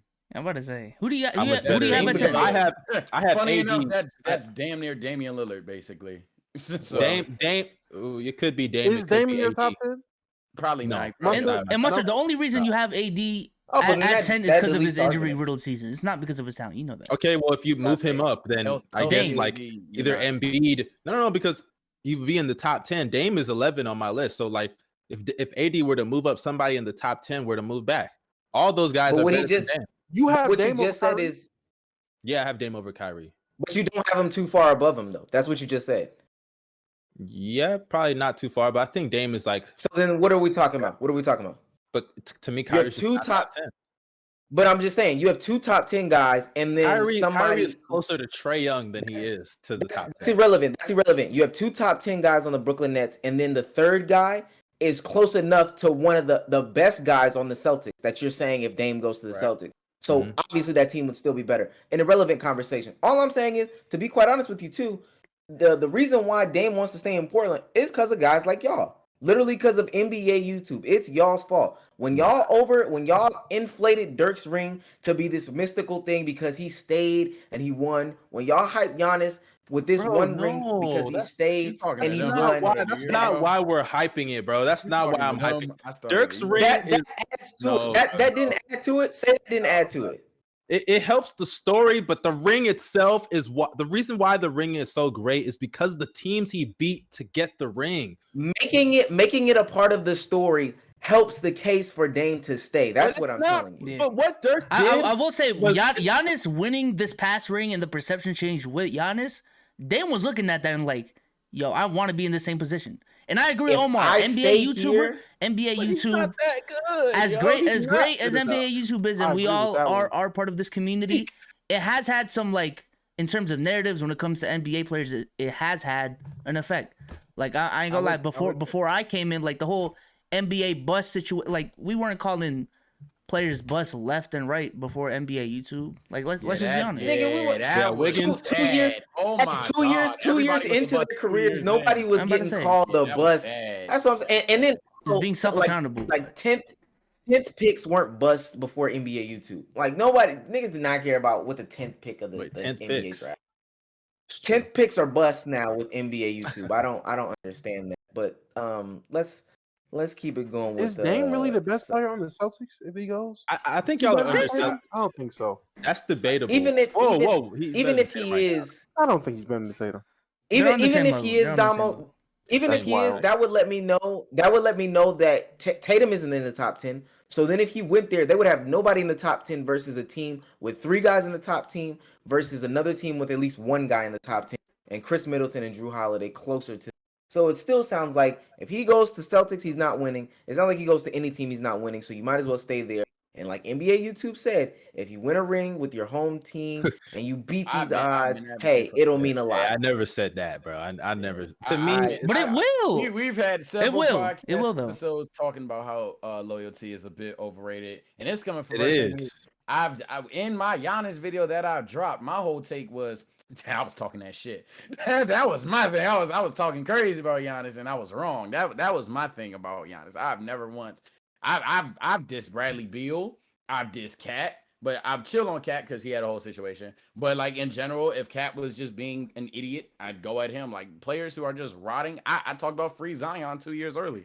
That's my new take. No key. Free Zion 2 years early. We do need to free Zion. No, he bought a rot, and everybody's on my head. Everybody's on my head right now. The culture is still there. I will credit to that. The culture is definitely still there. Everybody's on my head that I think Zion's about to rot. They're like, you're sleeping on B.I. and Naw. I'm like, bro, B.I. and Naw are about to go against LeBron, Russ, and AD. Like, there's no shot that they ever blow up. Who the fuck is Naw? I'm about to say Nikhil Alexander Walker. I was wondering who Naw was, bro. Who calls him that? No. But mind you, Sage, that's only a conversation from NBA YouTube. Niggas was not saying, oh my God, 2 years in LeBron is about to rot in Cleveland. Nobody was ever saying that beforehand. Because I'm about to say, I'm saying free Cade. He ain't even touched the court yet, and I'm saying free Cade. Free Cade. Detroit not even bad. Man, free Cade. Detroit's on timing, low key. Man, Detroit's not even that bad. Detroit's on timing. In 2 years, let's keep the same. In 2 years, that's all. I'm saying 2 years. That's all it takes, Damo. All you need is 2 years. In 2 years, let's keep his energy, and I want everybody to remember I was Detroit's on timing. I'm the conductor of the free Cade train, my guy. Y'all really on my dick like I'm one of these motherfuckers, bro. I just started this shit. I've never said no shit like that, bro. Said no. I've never said no shit like that. Let me say this though. What was that nickname earlier, Omar? Dom Wilkins, bro. Dom Wilkins. Niggas calling Dominique Wilkins Dom Wilkins. Dom Wilkins. That shit is weird. Domo Wilkins. And he said, bro, it's on Basketball Reference. Come on, man. It's on the fuck? Dom Wilkins. I look in the chat, motherfuckers saying Dom Wilkins. That was new. I ain't never heard that. I'm named after that nigga, and I ain't never heard that. That's crazy. That was new. Let me say this before we move on from Dame. Like, for one, I think y'all are underselling him and Joel Embiid.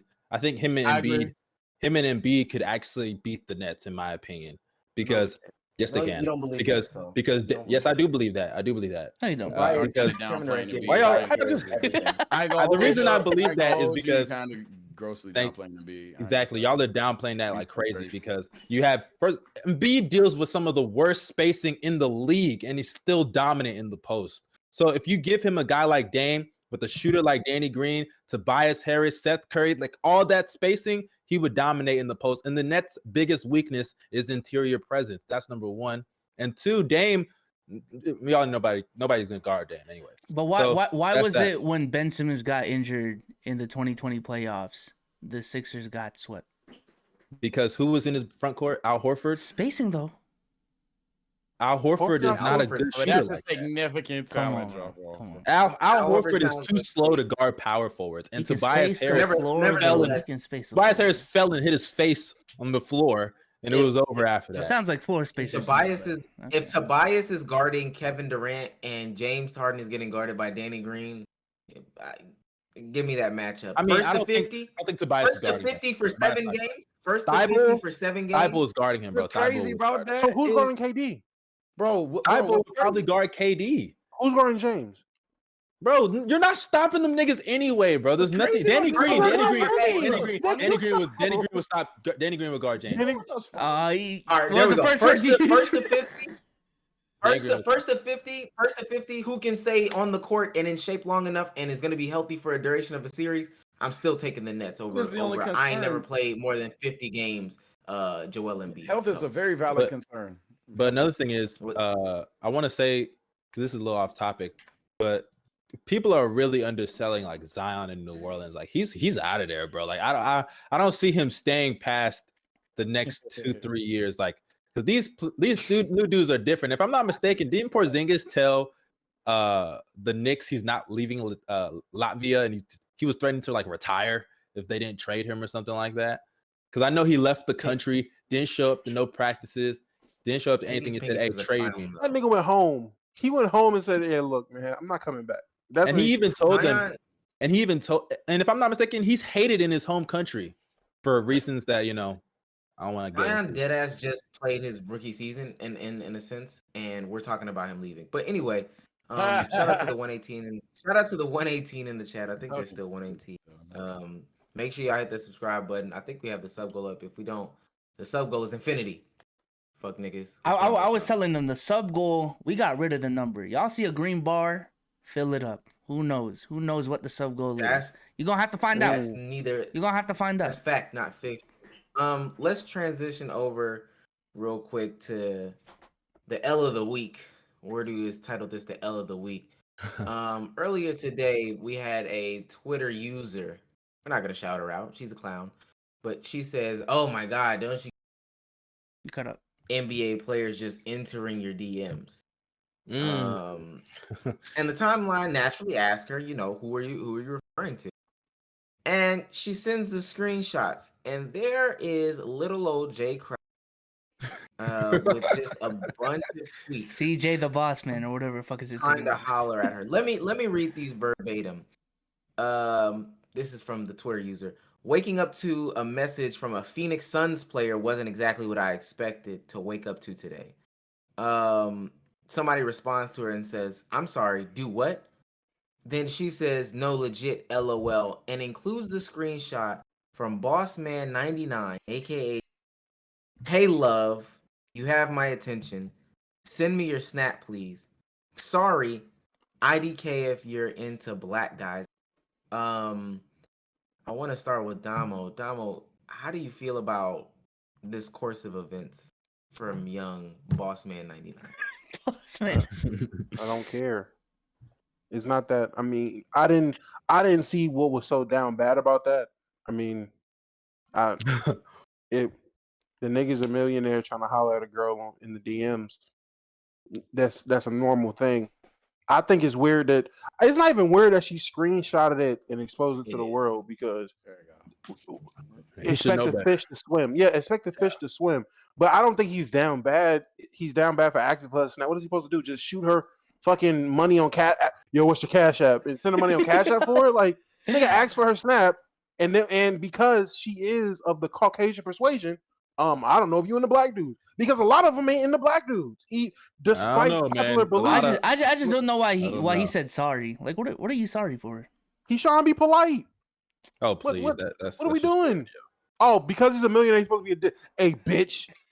Slide that damn snap. Fuck you talking That's about? how you should have did it. Yeah. He's supposed to be a dick. Yo, Dom, what's his and we know Instagram? why. What's his Instagram name again? There we go. Who? Jay Crowder.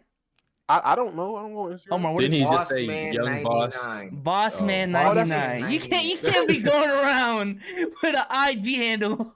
Boss Man 99 saying sorry. I didn't know if you were into black guys. Like what are we doing, bro? And we know why he wants to. We know why he wants the Snapchat. He wants to send a dick pic expeditiously. Yeah, I was gonna say, bro. Like, does he just want to send a pic or something? Like no. Then you would know. 2 second on Snapchat, you would know if a woman is about to do some wild shit, like screenshot your conversation and shit like that, and save it messages, versus being in the DMs on Twitter and Instagram, and it's just being up to fucking. It's above you now at that point. Like all you can do is wake up to what he woke up to. If you DM and on Instagram and Twitter, if you can think anything cool, go to sleep, wake up. Oh man, your whole conversation's up there. You didn't know. At least on Snapchat, you'd be like, "Oh, this bitch screenshot me. Oh yeah, delete, block, messages. fuck that, yeah, delete, block, come up with a PR story because this bitch is lying." Like you could do that, but on other ones you can't. I mean, even if you wanted to send her some meat, I mean, hey, some dudes out there sending meat. I don't look. But I that's don't so see what weird though. down To reach out to a girl because you want to send a meet, like. What was he just like? Sitting down like, I wanna send a dick pic right now. Let me DM this girl on IG, yo. This is why if you're a famous person, bro, it's just best to shoot at girls in person, bro. Like I don't understand why famous people still DM people. Like it's just like you're setting yourself up to be slandered. Especially, I'm not saying I support this, but especially if you're shooting at like a girl who's white and you're a black guy, like people are gonna be like, "Oh, look at this, another brother lost to the white vice." You know what I'm saying? Like that's what people are gonna say. You know, so like vice? What the fuck? I don't know. I was just running out of things to say there, but like y'all know what I'm talking about. Like y'all have seen those kind of. I get what you're saying. I get the vibes. Yeah, like that's what people say. Like it's really crazy, honestly. I ain't never heard the white vice, but I think it goes to like what the reality of today's age is, because normally that would be that's like I would see a verified account, trying to shoot me a DM. You might entertain it a little, even if you're not attracted. Normal people would just ignore it or whatever the case may be. But the simple fact that she went out of her way to go ahead and do it, she thought this was her time to shine. That's all it comes down to. Yeah, and then also like she is lame for posting it because it's like to me, bro, this may be a little controversial to some females, but like I've always known like girls get DMs all the time from normal people. You know what I'm saying? Like every girl, like the most mid girl has 5 dudes in her DMs. She's only posting it because the guy is verified. So you're posting it for clout, so we already know what she's about. You know what I'm saying? It's just how it is. Bro, the initial tweet was for clout. Waking up to a Suns player in my DMs is not what how long do you think she sat with that fucking, oh, no, that's not good. Hold on. Maybe if I go, that's not the one. Bro, she sat there for like at least, an hour tweaking that bitch to make it seem perfect. She probably sent in the group chat, said, "Hey, this is in the drafts right now. Should I post it like this, or should I put a comment in between this word and that word?" Probably hit a bundle of Brittany for advice. Like she playing this thing out perfectly. Brittany Renner done laid the plan for these girls nowadays. Bro, I'm telling you, trap, bro. Listen, let me chill. I ain't gonna lie. I'll give Brittany Renner the most credit out of all these females in today's world that's on this whole Vanessa Man tip. Are we giving her credit now? Yes, I'm giving her credit. You wanna know why? Because giving her flowers? all the Cardi B's, all the Meg Thee Stallions, the City Girls, the Sweeties, all these bitches, they're preaching Vanessa Man culture, but they out here getting married. They out here having families, out here having fucking relationships. What did Brittany Renner do? I'm a finesse the bag. Got pregnant, got married, hit him with the divorce papers in secret. Like, come on, got the alimony and child support with a smile on her face. Like that's finessing for the bag. If you're gonna preach it, be about what you preach. Don't be out here selling wolf tickets to these girls. Y'all And are it's out crazy here. because Yo, real I think quick, Brittany Renner, Lego just gifted 25 subs. Shout out Big Lego, man. Lego. Closing out Big season Lego. 2 with a bang. Let's go. Big Lego, but yeah, man. I was just gonna say like it's crazy because this is why I always say these Instagram, I don't want to say the word, but these Instagram H's, like these Instagram whores. I got you. Yeah. Okay. Well, I don't know what words you can or can't say, so I don't want to just mess up. Don't worry, I'll be the brand risk. It's okay, I'll be the brand risk. You got it. Yeah, these Instagram hoes and like these IG models, they're not really making the money that a lot of people think by their followers. So like, she's been hitting a lot. She's been fucking all these athletes and shit. You know what I'm saying? So it's just gotten to the point where, like, if she had to keep finding somebody to get pregnant by, then that means she's not really getting the bag that you probably think she's getting. You know what I'm saying? You talking about Brittany Renner? Yeah, Brittany Renner. Oh, I thought you were talking about this white woman. No, she's getting enough money to support herself, but she might not. I don't know. I can't say that. I can't say that about Brittany Renner, but I do agree with the general sentiment. But everybody's not getting the bag that thinks that everyone is getting based off of like likes and comments and everything like that. So they do stupid stuff. There's another person that did some stupid stuff today. Fresh and Fit did some crazy stuff today, but I don't even know. Check out the playback video, man. That's a clear 1 out of 10. I'm about to say the Brittany Renner video was a 1 out of 10. Yeah. Yeah, that one was a banger. I saw the Brittany Renner one. That was a banger. And long story short, that shit is like a big 1 out of 10 for us. The Fresh and Fit video that just released today is outpacing the Brittany Renner video by a mile. And what did the Fresh and Fit do? Fresh and Fit, for those that don't know, is essentially two dudes, two cornballs that put on this persona that they're pickup artists, that they're ladies' men. They're alphas, look like big alphas. Yeah, alphas. Let me give y'all a hint too for all young men that are out there. Anybody that says they're an is a bitch. So you don't openly ever tell nobody like that quote unquote energy, if that does exist, like comes off. You don't have to tell no. Yeah, you don't claim yourself as an alpha. Like that's not something that happens. They give off this persona that they're pickup artists, that they're ladies' men. They in the face, they dead ass look like Andros, the ending character from Star Fox 64. Anyway, but they give off that perception, and they've been their podcasts and their shows are similar to Kevin Samuels' fashions. They get on there, they talk about how they get laid and all extravagant stories and everything like that. Kevin Samuels, but long story less long, they had called somebody out. They originally started by. What'd you say? You cut up. They originally started by calling somebody out. Abba. Yeah. Abba and Preach. They have like 1.4 million subscribers. They called them out for the way that they do what they do or whatever. And they talked about their wives and everything like that, or the wife of one of them.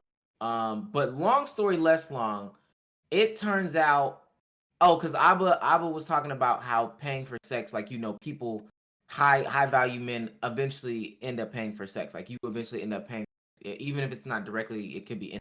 And then they clown them for that, Fresh and Fit. But then it turns out that one of them, Fresh and Fit, is on a sugar daddy arrangement website.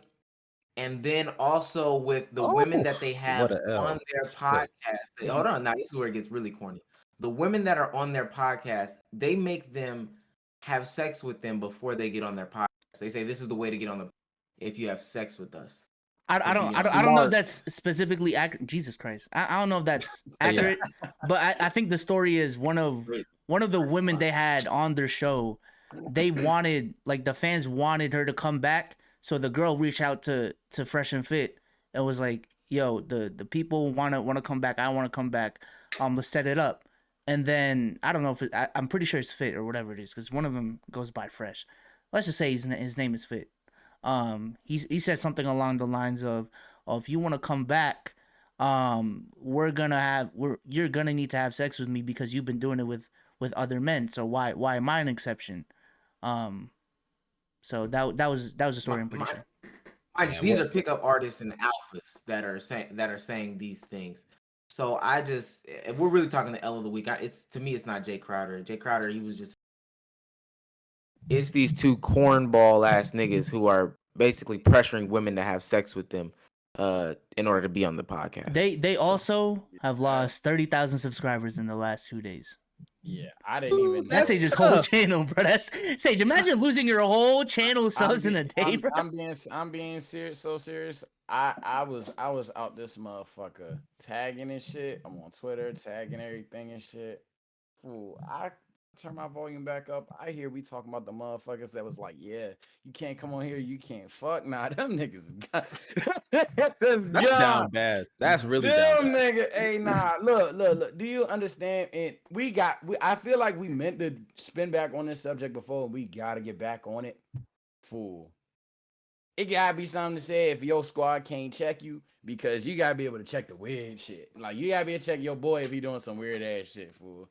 Like, both of y'all weird though. Yeah, I'm gonna say both of y'all weird if you cool with him still. Like, it's sometimes dudes tend to fuck up. I don't know if it's fuck up. I don't know if they're just a fucked up human being. They'll do some weird shit, and when that time come, you gotta be like, what you on right now? Like, you can't enable that behavior, because at some point your boy gonna be out there wilding, bro. Like, that can't come on the pod unless we fuck. It's crazy. The ideology of a man going up to somebody and saying, look, it doesn't make sense to me that you want to fuck him, but you don't want to fuck me. That is such a that's so crazy. That's actually nuts, bro. That's nuts. That's why like I remember one of my friends, he told me before I got to college, he was like, yo, a lot of these dudes that say they hitting all these hoes not doing nothing, bro. They not hitting nobody.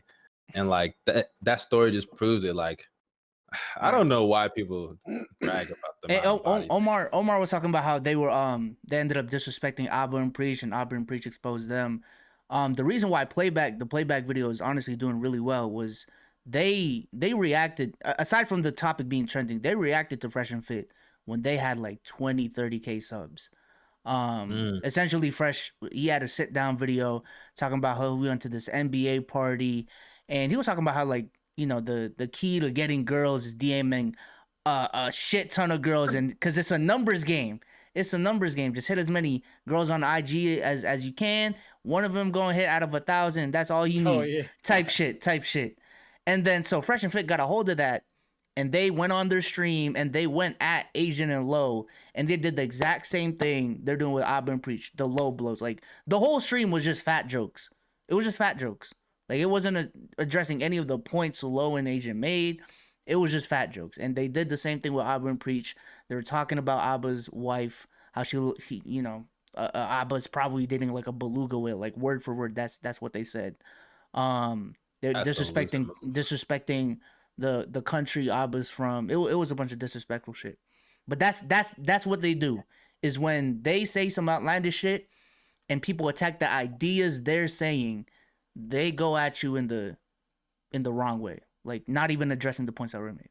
So see, that's why I've been wondering, like, maybe God is just not happy. Like, maybe not happy. Maybe God just don't want me to like blow up too big at a time, because that's some type of shit were to happen to me. I'd be like, I literally just come online and just be like, man, who are these lame ass niggas that just like they're really just lucky, bro.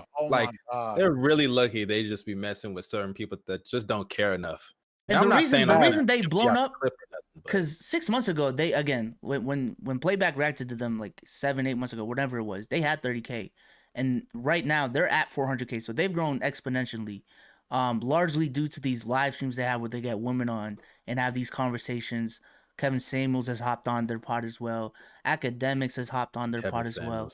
So they had sex with him to get him on the pod. Yeah. What I find funny too, and I don't give a fuck about crossing this line. I know he's supposed to be nice to other creators and shit. Though I'll watch channels and I'll just be like, bro, I'm funnier than this motherfucker. Like these, like these niggas not funny. So I don't even see the appeal. Like, yeah, it's me, nobody else in the pod said, bro, I don't even see the appeal, bro. It's just like, when they was going that Asian and low with the fat jokes, I was like, all right, maybe they gonna smoke they pack. Cause I'm gonna keep it a bean. We was talking about that shit in the chat. Like y'all sent the link, and I was like, all right, I'll go watch it, see if we talk about it on the pod. We never did, but I'll go watch the shit. Shit wasn't even funny at all, and I was sick. I wanted to hear some funny shit. No cap. I wanted to hear some funny shit. This shit wasn't funny at all, and I'm just like, fool. What the? And not only that, just the whole premise of coming at somebody from a personal perspective when like you set yourself up to be slandered, and now you're slandering someone on something that has nothing to do with the whole conversation. But it doesn't change the fact that you still pay women to come on your pod, and not pay. You still fuck girls to come on their pod. Is that surprising with the kind of like, if you look at the kind of women that they bring on the pod, is it surprising that that's the requirements to have them on the pod? I mean, I've never seen. Yeah, I'm not gonna lie to you. Like, that's high key. That's a form, and I don't know if I can say this, but that's a form of like sexual assault, like using your power and influence to get them to come on the pod. And I don't even know if she came back on the pod. First of all, to be fair, they consent to it. Like they could. I'm gonna say yeah. I don't know if she came back on the pod. I don't know if she came. But even if she did, that means because I think she exposed it. She exposed it. That's the reason. I mean, but if she says no, then she says no. I mean, I don't think that's a form of assault. If you consent, you're like, all right, bet that's a fair exchange. Yeah, using your power, using your power. I don't know if I can say the R here. So that's why I'm. No, that's TOS. Yeah. Oh yeah. I think I might have said it already. But still, I think it's coercion. It's coercion. You could. Yeah, it's that's what I'm saying. It's coercion. So that it's an abuse of power. I would say, but it's not. Like, do y'all consider that sexual assault coercion? No, I don't. Well, it's basically. That's not a. I would say that's the law. I don't. That's not. Do we believe it's the law? That's a tough question. R word by coercion. Because coercion can be a form of sexual assault, but I guess it depends on the type of coercion. Why are you saying that? It's the R word by coercion. That's the law. Like that's the law, right? I don't know. Using your power. I don't want to say that that's like what they're doing in particular is sexual assault. That's what it is. Hey, if you want to be famous, you know what you got to do. Okay, Bill Cosby. I mean, it's not about being famous. You're bringing Instagram thoughts onto a platform full of men that's gonna run their account up. I mean, again, I'm not gonna say it's assault. It's not some shit I would do. It is. It's not. I don't think because it's not because you're not forcing them. You're not forcing them to do nothing. No, by law, that's sexual assault. The definition of the law. Not all sexual assault is like forced, action. It could be coercion. Coercion is not necessarily forced. So I guess it is technically. I guess. I mean, at the end of the day, I'm not surprised they do that type of weird shit with the type of females they bring on there. Plus, if you think about it, the only reason this shit's blown up is because they've had females on there, and they bring the typical female that what Kevin Samuels would call a low value woman. They'll bring them on and just kick the bitch off, and then that blows up and goes viral, and that's where they are. Honestly, like if you look at it. Literally, their most viral clips are them kicking girls off the set. Yeah, like that's really what's blown them. Because I've actually watched. I've watched a bit of them. That's the only appeal they have is having an argument with women. That's what really blew them up. The girls when they started bringing girls on the stream. That's what really blew them up. That's what blew them up. Bringing girls on the stream. Kicking girls off, calling it Frank Castling. Like he's not wrong. I'm actually looking at their page. Like that's literally the appeal to them. Like I'm not most viewed streams. Frank Castle is the Punisher, and their whole thing is if the girl's acting unruly, she gotta get out of here, bro. I'm going Punisher mode, punishing that hoe to get up out of here. Like that's their thing. These are corniest niggas out here. Hey, these are some losers. But y'all want me to lie to you? I know what y'all talking about. I know they face. I don't even know the podcast name. Yeah, I didn't know of them. It's called the Fresh and Fit Show. Like that's their whole thing. Like we don't even gotta promote these niggas. That's corny. No. That's you reminded me what I wanted to say. I lost track. Thank God you said that. Funny part, it's all clout. It's a clout drug, right? They ain't gonna talk about this shit. Oh God, if someone DM this, they see that, they see our account, they see the comment. They ain't gonna talk about that shit. They gonna take this shit on the. That's channel. not necessarily true. I ain't gonna lie. They will be at this point. I don't know what's gonna happen in these. But they're gonna be reaching for straws to try to get that drug back again. Oh, yeah, they lost 30K. You said 30K. That's and that's a crazy thing because the one of their biggest points when they're trying to go back at ABBA was numbers, because numbers wise they were popping, and they were getting more views per month than ABBA. So it was like, why the fuck are y'all talking? Y'all just sound jealous. And what ABBA pointed out was like, bro, that again doesn't address any of the points they made towards y'all. Y'all are bringing up other shit aside from the actual points being made. They talked about numbers when the points weren't about numbers. And even with playback, again, back 7-8 months ago, they were doing the exact same thing. For some reason, I had this feeling I don't think they knew about Agent Alo prior to that video. Probably but researched them. I probably researched them a little bit, but I think they thought playback was their main channel. And it was just hilarious just trying to see their fucking rhetoric during that stream. I'm like, no, this is like their third, fourth channel. Yeah, especially for Agent. That channel is like a side gig. That's what I'm. People like them. Like I'm saying, it's just it's push stupidity. I guarantee you, they looked them up. If not, already knew who they were. The jokes they were and talking about the playback thing. They know Lowe's real channel. They know Lowe has a backup real channel. Probably they've done their research on that. Let alone with fucking Agent. They knew. That's why they made a whole podcast dedicated an hour and a half to it. There's no way they don't know. But even with the fat jokes, like they were talking about how they were fat and like they just eat all day. Like they don't know that Agents literally lost like however like 150 pounds, 100 pounds. I'm like, stupidity. It was terrible. Ignorance too, just straight up ignorance and stupidity. You can't be mad at weirdos and lame niggas for being weirdos and lame niggas. Like you can't blame a fish for swimming, my G. You just let that shit slide. I can tell them niggas was weirdos. Like I said, I've watched a fair bit of their content. The only appeal they have is kicking women off their show and having women be belligerent and talk about thought behavior. Like that's the only. And when I realized that was the only appeal to their show ain't shit. Like that. You're not the entertainment no more. Steve Harvey or something. They're like two Kevin Samuels, as far as I understand. Yeah. Like two Kevin Samuels. You know what it is? They're wannabe Kevin Samuels. They're two. That's what trying to emulate B Kevin Samuels. They're like they seen Kevin Samuels blow up, and it was like, strike while the iron's hot. Bring bitches on here and disrespect them, and that was their mind. That's what they wrote with. But then they also didn't realize like Kevin Samuels had a platform well before. And like low key, Kevin Samuels looks like he. I cut out again. I already know. Yeah. Kevin Samuels looks like he has something going on for himself outside of that. So Kevin Samuels been talking about clothes and cologne and men's hygiene and men's upkeep and all that stuff. Yeah, I know he's not dependent on his on his just two cornballs who got him. Plus, he got the Carfax with him too. Like Adam, like when he pulled up to No Jumper, like what you call it? Who was that? Jasmine Blue. That thought when she pulled up No Jumper. She was trying to slander Kevin Samuels about something, and then Adam was like, "Yeah, nah, he's not the one. Like Kevin's a real one." Because I want to say a lot of women are saying, like a lot of women are trying to say, "Oh man, this Kevin Samuels dude saying this, but he can't get no girl. His wife is probably this, that, and the third." And then Adam's like, "Yo, no, his girl's bad." Like Kevin said, anything you got to say about Kevin Samuels, he pulls up a Carfax, and if he doesn't do it publicly, he definitely does it privately to all the creators and known people, so they know like this isn't a gimmick. This ain't no game. Fresh and Fit, they're bums. Like niggas know they're bums. There's no like Carfax with these niggas. These niggas get exposed quick. I remember I seen like probably a month ago somebody dropped the exposed video on who is it? Fit. I guess Fit's the light skin one, right? Fit. I'm like, oh, so these niggas is already downfall's already coming. If I'm already seeing an exposed video here, it's only a matter of time, and lo and behold, guess what happened? They're getting exposed videos at 30K, downfall. Bro. They're getting exposed videos at 30K.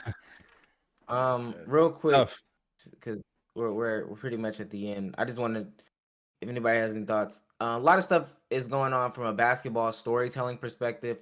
Like I said, the Malice in the Palace doc is out. I suggest everyone go watch that. Yeah.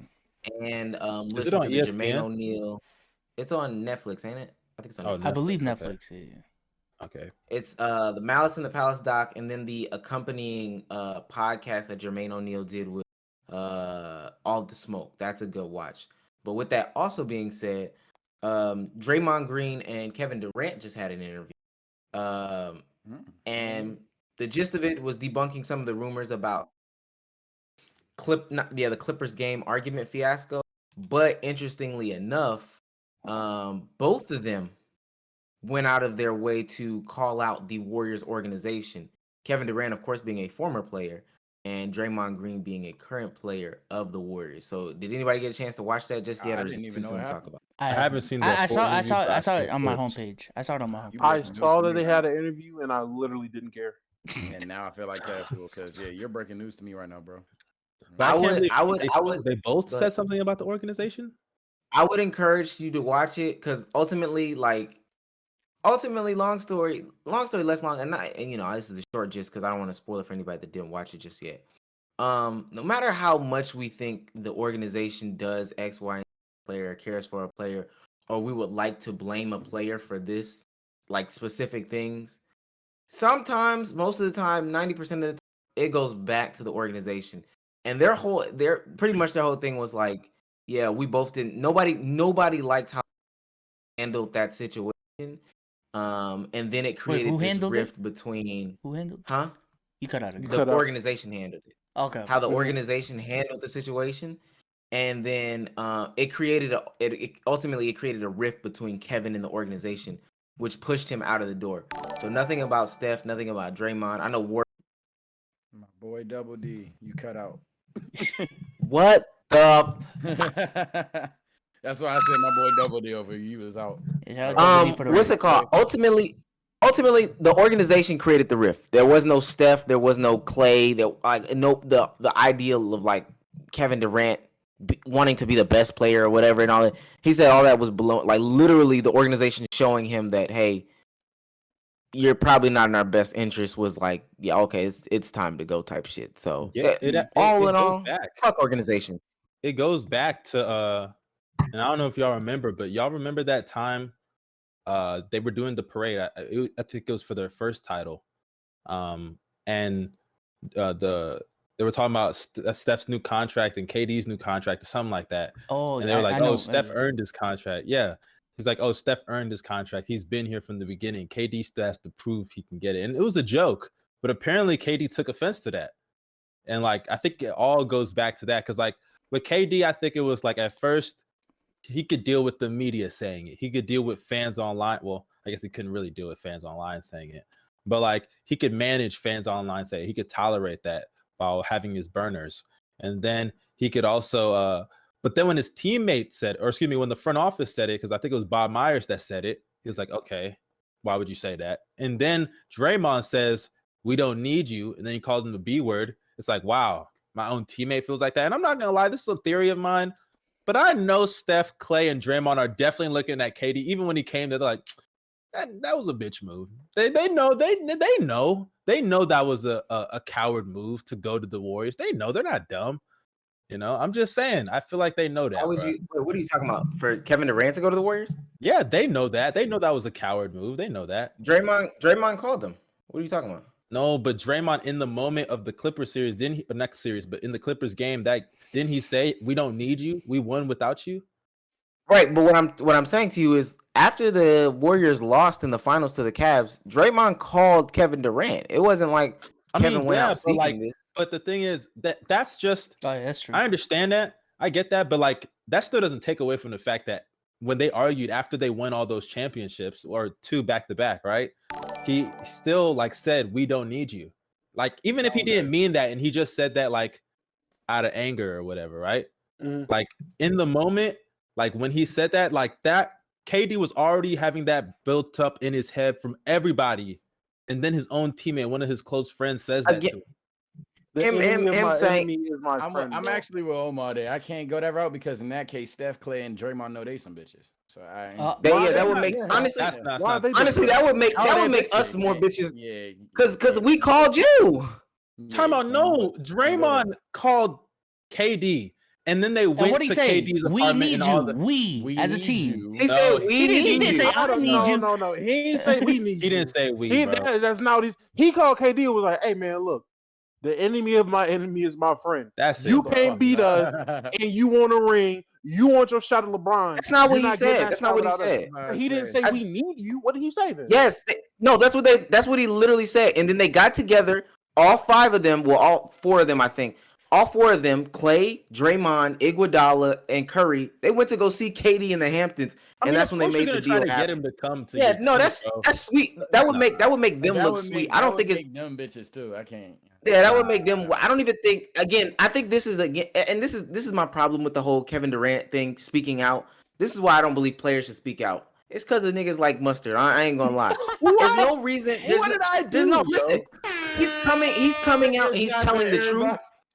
He's coming out and he's telling his truth, and then ultimately Mustard's like, nah, bro. But that's the same thing that happened. I don't know. That's the same thing that happened in the Twitter Spaces. Kevin Durant came on the Twitter Spaces and said, "No, this is what happened," and they were like, "Nah, bro, you don't know nothing about basketball." Like, true, bro. Even if that's not true, bro, what he did was still a bitch move. That doesn't change. I mean, you can say that if that's the case.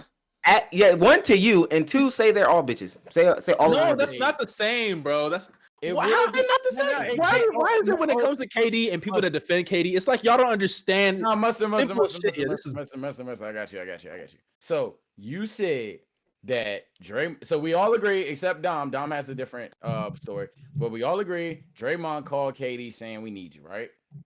I don't know if KD said we, but according to the interview that Omar said, if that's true, then yeah, I guess so. Right. So if Draymond, so Dom. Put it this way, Mustard. Imagine you smacked the shit out of me, right? Like you just geeked up and you like, yeah. And I'm like, hey, you know what, Omar, Adamo, I need you. And then 3 years later, everybody calling them bitches for really jumping you. And then Bezos comes on here and he's like, you know, low-key, I think Sage was thinking that shit too as they was jumping. I'm like, wow, Omar, Dom, really some bitches. I wouldn't be a bitch in that situation. That's a whole different situation. I don't know how. That's the same thing. It's really not though. It's really not. That's though. the same it's thing. Really not, though. It's really not. Though. It's really not. Y'all are forgetting. KD's a bitch here because he went to the team that beat him. After he blew a 3-1 lead. The fact that we're just throwing the term bitch around how is that? Is hilarious. Okay, look, KD's not an actual bitch. I'm talking about like his KD's a bitch. As a competitor, he's a bitch. As a competitor, niggas don't know nothing about Kevin Durant at all. I'm not saying he's LeBron a bitch too. I'm not saying he's the actual. Bro, stop comparing LeBron to KD. That's not the same. LeBron a bitch too, bro. I don't know what to tell you. But all in all, he ain't no bitch. That's all I'm saying. If you want to call Kevin Durant as a competitor, if you want to call him if you want to call Kevin Durant a bitch as a competitor, that's fine. Draymond, Clay, Curry, Draymond is low key. How is it not all of them?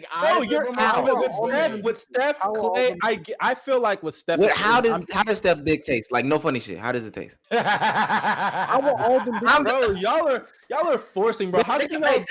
You're forcing. And Mustard, keep in mind you, I'm apparently the KD stan of the pod. Like they be going on like Bezos, Wayne Durant is a whole thing. Omar was Carl at Durant. And I was like, Carl Durant. We talking about Carl Durant right now. KD, bro. I promise you, this ain't a pod of KD stans. But when it comes to that story, definitely not Dom. Let me tell you, bro. Niggas, I can't jump on that shit. I can't jump on that shit. Niggas flew out on their one summer vacation to Kevin Durant to court Kevin Durant, but they're like that's not. Thank you. I'm about to say if KD took the easy route, the Warriors did too by signing him. That period. But they already won though. What?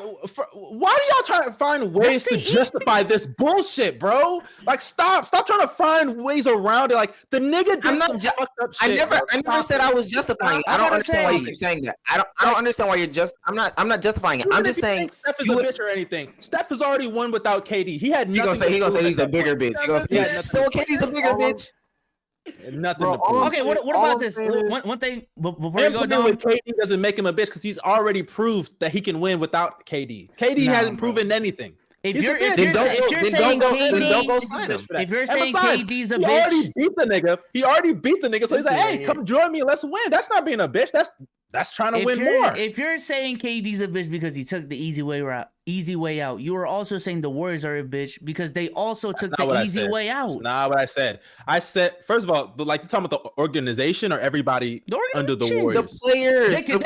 They could have just stuck it out and stayed with their core. So what are you gonna do? You're gonna sit there and say, "Hey, man, we don't want to get Kevin Durant because we don't want to be called a bitch." Is that what you're trying to say now? The same thing with KD. Why no, wouldn't I go to the Warriors and get the easy? KD hadn't, bro. He hadn't proven anything. Like.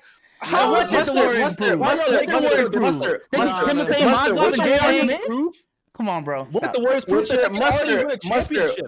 Mustard, what you're saying would only make sense if they went to get Kevin, or if Kevin Durant came to them. They would say, "Oh no, we don't want KD." If Kevin Durant went to them, they went to Kevin Durant. Basically. So what are we talking about, Damo? What were you gonna say? Damo? I was gonna say after reading the chat and hearing what y'all got to say, bro. In another year or so, niggas better not even care about what 6ix9ine did no more. That's all I'm saying. Niggas are gonna know. I don't care. To be quite honest with you, and let me let chat know before we get into like a question. I don't give a fuck what millionaires do. I don't give a fuck what billionaires do. My commentary is not gonna like phase them tomorrow. Okay. Ultimately, I don't care. They don't pay my bills. My pockets don't move around them. None of that like matters. I can have a 2-second opinion, but if you saw me in the streets or if you catch me in green room and you ask me how to be honest with you, I'm gonna tell you, I don't give a fuck. I put this shoulder up, and I don't care. I don't. And I'm in no means saying KD's actually. I'm in no means saying KD's actually a bitch. Because like I said, I'm trying to make it in this journalism field. So KD, I'm talking about him as a person. Like he's not a bitch as a bitch. Hey, that's the thing. Mustard will take the first interview with Kevin Durant. Mustard will take the first interview with Kevin Durant. And in that interview, I tell KD, I'd be like, look, when you went to the Warriors, I thought that was a pussy move, bro. That was a pussy move. That's a bitch. You know what he would say? He would say, I don't give a fuck. I don't care who you are. He would say, who are you? He would say, who are you? You're a bitch.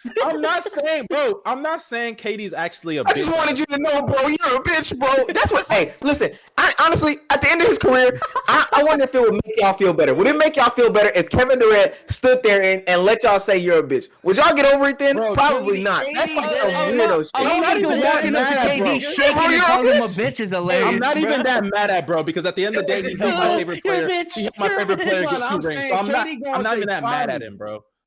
Then KD gonna be like, "I'm a bitch. Show me." Like, oh God, like what the fuck? Like, bro, KD don't get say that. I will. Look at them. KD is literally gonna say, "Okay, next," and then you gonna walk up and be like, "Damn, bro, I have to go home." One of the greatest scores of all time. You know, have a jersey with him too. You're a bitch. Sign this, please. Sign this, please. Sign this for me.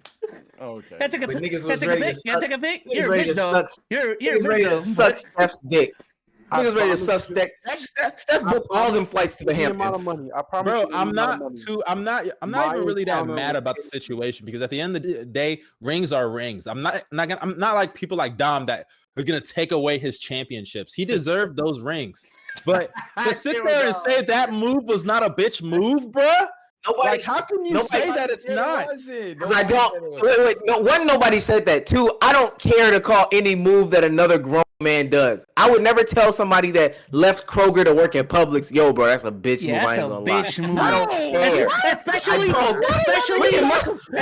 5 years later. 5 years later. Yo. Niggas of other teams. You went to Kroger's?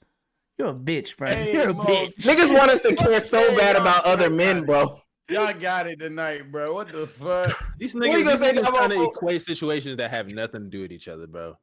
It's the same thing. It's a job. It's a job. So much about that manager. Hey. Like I said, this is all about being a competitor, bro. You're not trying to compete when you're at Kroger. The fuck are you competing? Yes, you are, bro. I want to be a best bagger. What if you went from Walmart to Target? Walmart to Target. I'm trying to go from bagging groceries to checking out groceries. Wow, that's what I'm competing for, right? Move out of here with that shit. Move out of here. Niggas trying to go from making $750 to $850. Is that what you're competing for? Get out of here with that, bro. I've been working at Target for 12 years. I've been trying to get promoted forever. Walmart offered me that job as manager off rip. I'm going to Walmart. That nigga's a bitch. No, I can't. Mustard, I swear to God, you wouldn't care if it was any other sport. Damn near any other player within the same sport. You wouldn't care if they switched NASCAR sponsorships. Nobody cares what grown men do, bro. You gotta pay your bills tomorrow, right? Your rent is due soon, right? You think that shit matters in the grand scheme of things, my nigga? That shit does not matter. I'm gonna tell you this Kevin right now. Durant Bro. I'm gonna tell you this right not now. make your world go around. It does go with sports because I'll tell you this right now. I'm a Steelers fan, right? Oh, And if you already know what's up, bro. And if Le'Veon Bell had decided in the middle of his prime with the contract shit, say, you know what, since the Steelers don't want to give me my money, I'm gonna take a pay cut and go to the Patriots. I would call him a bitch. I'd be like, that's a bitch move. I can't talk. I'm telling you right now, he does not care, and it doesn't matter. I probably follow Mustard. I'm biased though. No, Sage, I'll take it one step closer. I'll take it one step further because this is the kind of level Kevin Durant's on. Right. Say in the middle of his contract dispute, say the Steelers got through the Ravens to get to the Ravens got through the Steelers. Say the Ravens got through the Steelers to get to the Super Bowl, right? That's wild. And then this man Le'Veon's like, oh, these niggas don't want to pay me? They cut to the Ravens after they just beat y'all. Is he a bitch? Oh yeah. No, bro. No, because y'all are missing. Y'all are missing a key component. Y'all are missing a key component. Y'all are missing. I can't even relate because his team stops playing real football 3 quarters in the way of the Super Bowl, so it doesn't even matter, bro. It doesn't even matter. My quarter. Listen. My quarterback. If we're saying the Falcons are my team, my quarterback has a clean record. He does in Georgia bathrooms. He doesn't do anything but go to the bathroom and leave. Your quarterback goes to the restroom and does extracurricular activities. And I know you don't want to die on that hill. I know you don't want to die on that hill. I know you don't want to die on that hill. I know you don't want to die on that hill. Yeah, he got it. Bro, I know you don't want to die on that hill. Who wants to come up and ask a question? We're not talking about off the field situations. We're talking about off the field. Yeah. Bro couldn't debate about what was going on in the Super Bowl, so you have to talk about what happened afterwards, bro. That's niggas quarterback is stiff on the field and in the bathroom. Like, what are we talking about, bro? Come on, bro. No rings, nigga. No rings. Listen to me with that shit, bro. No rings. Hey, don't look in the chat, yo. Holy shit. That's why you say Sage.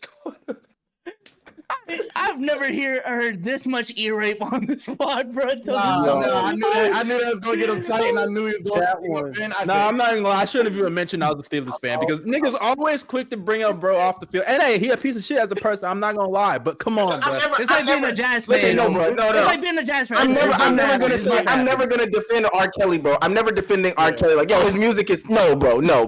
Like, come on.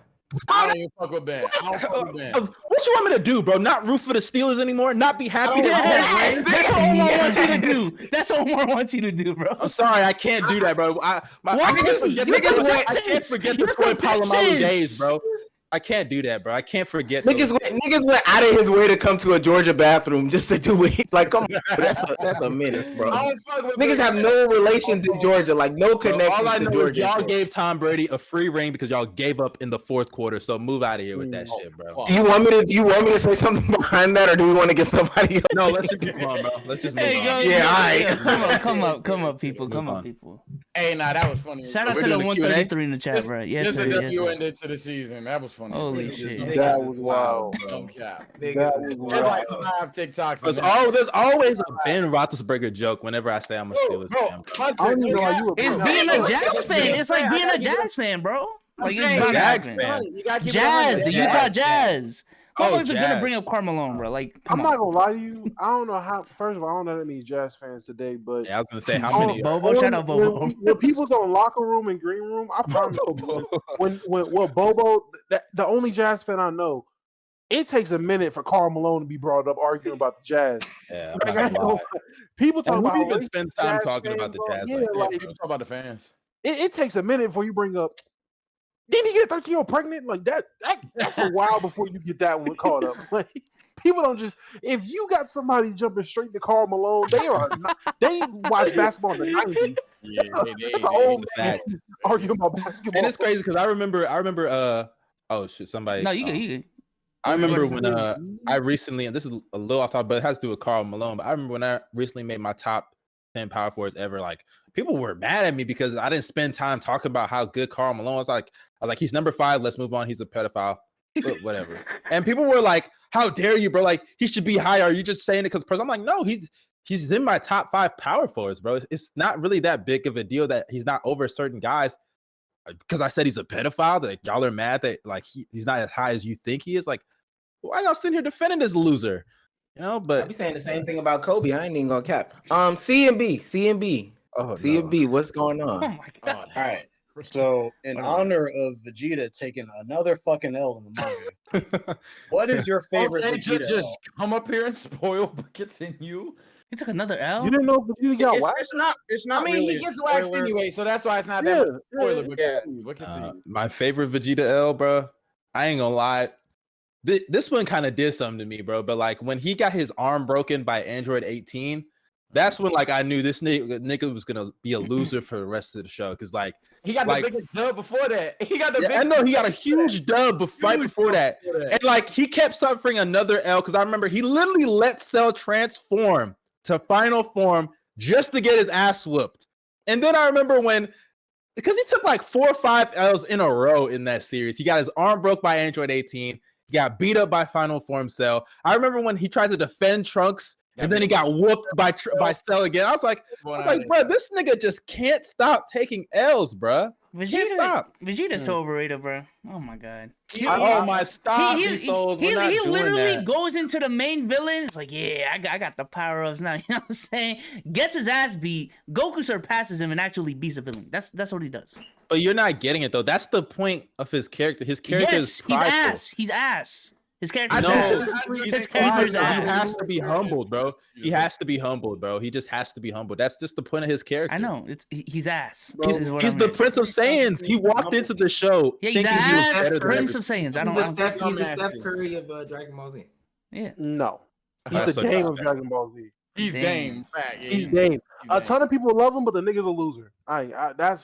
That's really what it is. Same thing with Sasuke. Same thing with Sasuke. My favorite Vegeta L is very early, honestly.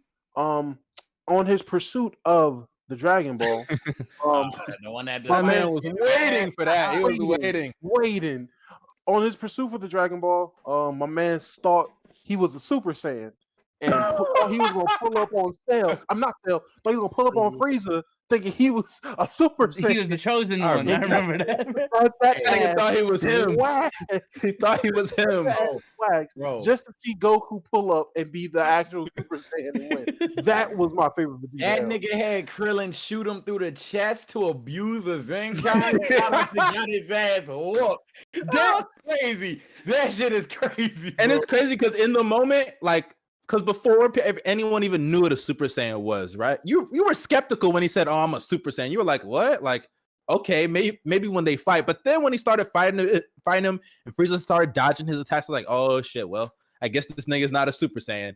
And now when you go back and watch that scene, it's way more cringy to hear that nigga say, "I'm a Super Saiyan now," because it's like, nigga, no, you're not. Like, you're not even close right now, bruh. But I think what makes it funnier. And this is for him watching Dragon Ball Z abridged version of it. Oh my! That makes it 30 times funnier. Them niggas got it. What did you say? Nah, they got it. I don't think I heard you. That shit was hilarious. Bro, the abridged series, bro, is one of the most top tier. Kids will never know how cold that is. Bro, that was so before its time. It is elite YouTube. Like, I'm not even gonna lie. A bridge series put on for like those bad lip reading stuff that you see nowadays. Like, it was really ahead of its time for real. Man, Dragon Ball Z Bridge is super goated, bro. That shit was damn near YouTube. Bro, you need to watch. I recommend this. Anybody that hasn't seen Dragon Ball Z at all, just watch a bridge. Like just watch that. It'll be a very smooth transition there. Let's be real. Dragon Ball Z is overrated though. So don't matter. I'm not all right, bro. I'm not saying that, but before CMB goes, I'm a literally after the Frieza series, like it's not the same anymore, bro. All right.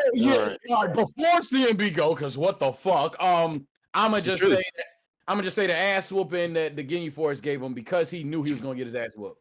That's the one time outside of Jiren that Vegeta knew before the motherfucker pulled up, he was going to get his ass whooped. And it was kind of nice seeing Vegeta act like he was going to get his ass whooped. And shit was crazy. It's funny going back and looking at Omar. I don't know. It's funny going back and looking at. Am I the only one that's seen a black screen? Omar's screen looking like cardiac. That's crazy. Nah, I don't know what the fuck happened. But It's so weird going back and looking at the old Dragon Ball Z episodes and people they consider strong. Like watching niggas be scared of fucking Captain Ginyu was the funniest thing to me, bro. Like that is the. Hey, but to be fair, when that nigga starts swapping bodies, it's like, damn, it's raps now, bro.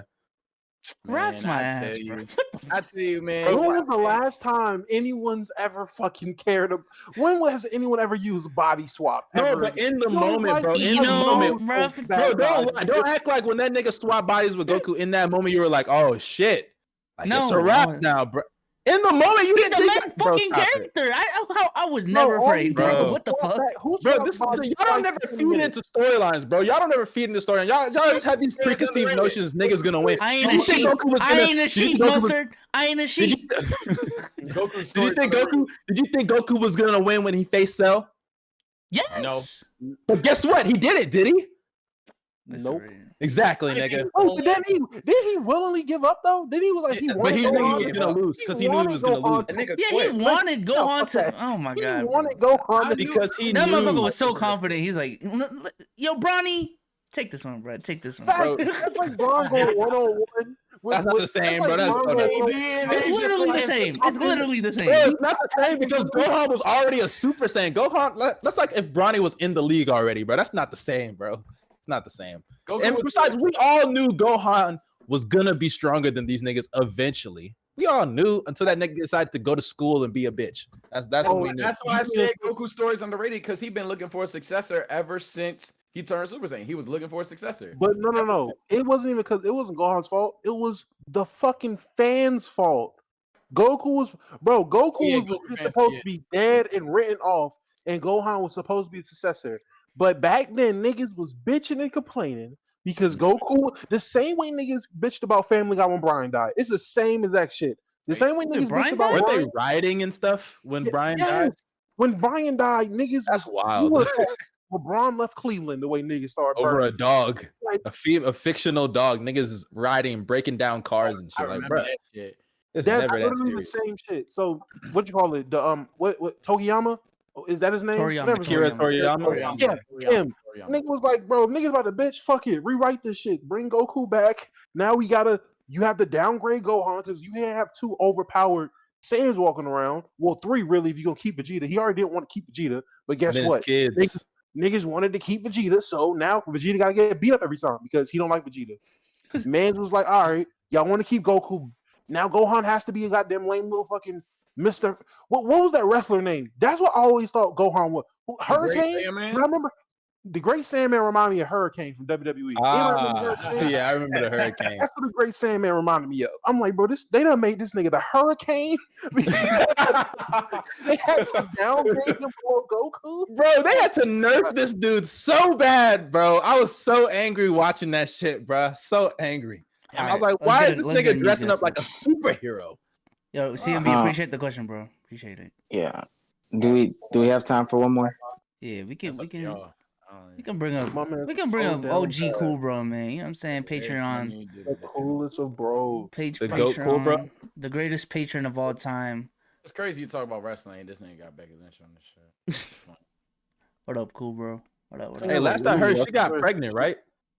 I don't know too much about wrestling. That's up to Don. I know she got pregnant because I saw. I haven't cared about wrestling since like 2010. Well, dude, I knew she got pregnant. That's dumb. Bro, I knew she got pregnant because that was a big story. Like I saw it on like top of my TL, bro. Cool, bro. What's your? Is it cool, bro? Cool, bro. What's your question? It's Cool Bro there. You got 5 seconds. He might not have been expecting to get pulled up. As soon as we kick him out, he's gonna go in the chat and be like, yo, I'm trying to get my mic to work. He's deafened right now, so he's back. He's back. Right. I think something happened to his mic. He trying. His mic still not working. Right. Will is gonna be our last guest. Get Cool Bro out of here. What up, Will? What up? It's good. Nobody asked you to turn your mic on. I look beautiful today, so I got to. Bro, I see you with the do-rag, bro. I see you with the velvet do-rag. The hell he? Let me tell y'all something real quick. Velvet do-rags mean you don't have waves. Like literally. I got a silky. I have a velvet do-rag, bro. I got a silky under here. You gonna show for the end of season 2? Nigga said he got a silky under there. This nigga put on 2 do-rags. Yeah, That's like, how, what the fuck? Yeah, that's he how I know got you it. don't have waves. That's how. Yeah. That's how I know you. Double, it's called double compression. Look it up. It's what niggas do when they woke. No, that means you have a headache. But go ahead, my No, nigga. it's not. Go ahead. Go ahead. I ain't going into Hey, it. I know your head is probably hurting right now and beating. Hey, he turned the camera off. Yeah, nigga. Nah, y'all got it. Nah. I got a basketball question though. Do y'all think the league still has a need for a traditional big man? Yeah. What do you mean by traditional? Like Gobert type shit or Embiid? Or low post. Like low post, rim protectors, just like, but like solely that. Like no, not really any versatility. Like a Dwight Howard, JaVale McGee type player. Yeah. That's No. disrespectful as fuck. Not as they can't be your best player. Like they can't be one. Well, it depends on who your one is, but they can't be like they couldn't like Rudy Gobert. He'll be best utilized as the fourth or third best. Well, really fourth or third best player on the team, not the second. Mm-hmm. So depending on how the rest of your team is built and set up, yeah, they can be valuable to a team. That's why people want Dwight, love Dwight on Lakers so much because his role just fits playing with those stars. But when you got somebody who is solely rim protection and rim running, and they're your second best player. Yeah, I was about to say, how impactful are you talking? Like, are you talking like impactful enough to be like the second or third, or like just a starter? Because you brought up Dwight Howard. Dwight Howard was barely even playing in the playoffs. Well, he just said, "Is there a place for traditional big men?" And I think there still is. Like, is there a need? Like, would you?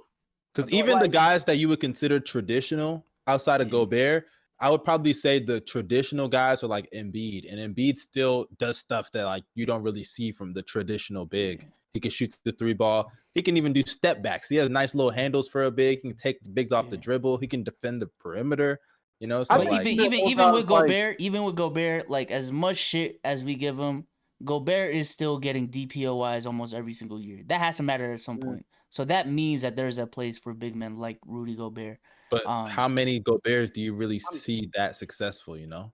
I mean, even though like we saw him Gobert break down the playoffs, and I can't help but think if they had someone who could defend the perimeter like Bam Adebayo, they might have made it further. To be honest, they would have still lost. They would have still lost. Can I be honest with you? Can I be honest with you, Will? And this is what I was alluding to with this generation, like, and it's essentially like your generation, like the younger generation, and the people that are more observant of this current generation of basketball.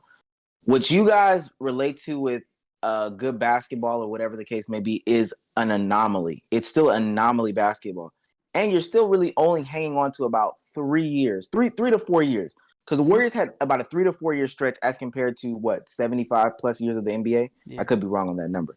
But even this year, there was traditional basketball or traditional big man play with Giannis and Brook Lopez, and they had a really traditional system. It wasn't a lot of threes or whatever the case may be. When the Lakers won, same thing. They had traditional bigs. They were bigger. They played bigger basketball, less threes.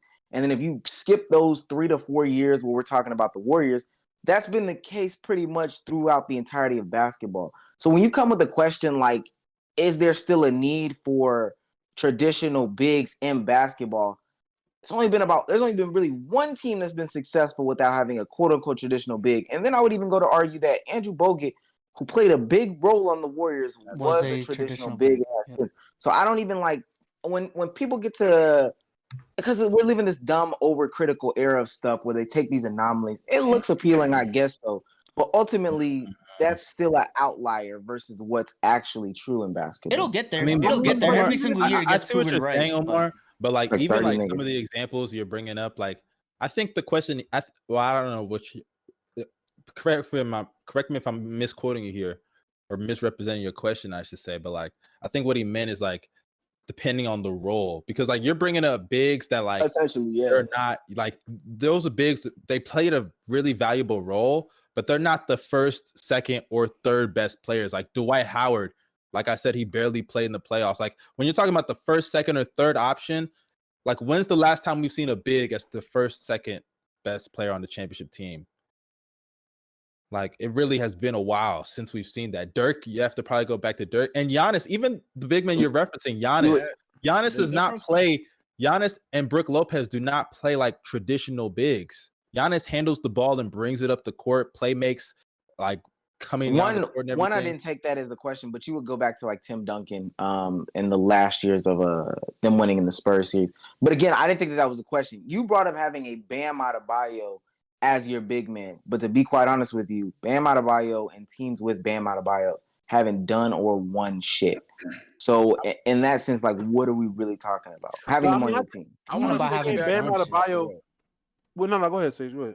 I just want to say, I feel like, and maybe Omar was saying this, maybe I'm twisting a little bit. I agree with what he said in the sense of especially with the Lakers. That's like the clear-cut example. The Lakers weren't exactly traditional, but they were more traditional than other teams. You had a team like fucking Houston that just said, fuck it, put PJ out there. And the Lakers' whole shtick was, yeah, we're going to go small, but our small ball is LeBron James and Anthony Davis, and we're just going to do shit that y'all have no chance of stopping. We might not be the best three-point shooting team, but if we can go small and have LeBron, who's a great guard, one of the best of all time, and then Anthony Davis, who has he's 6'11" with guard skills, and he can also put his back to the basket.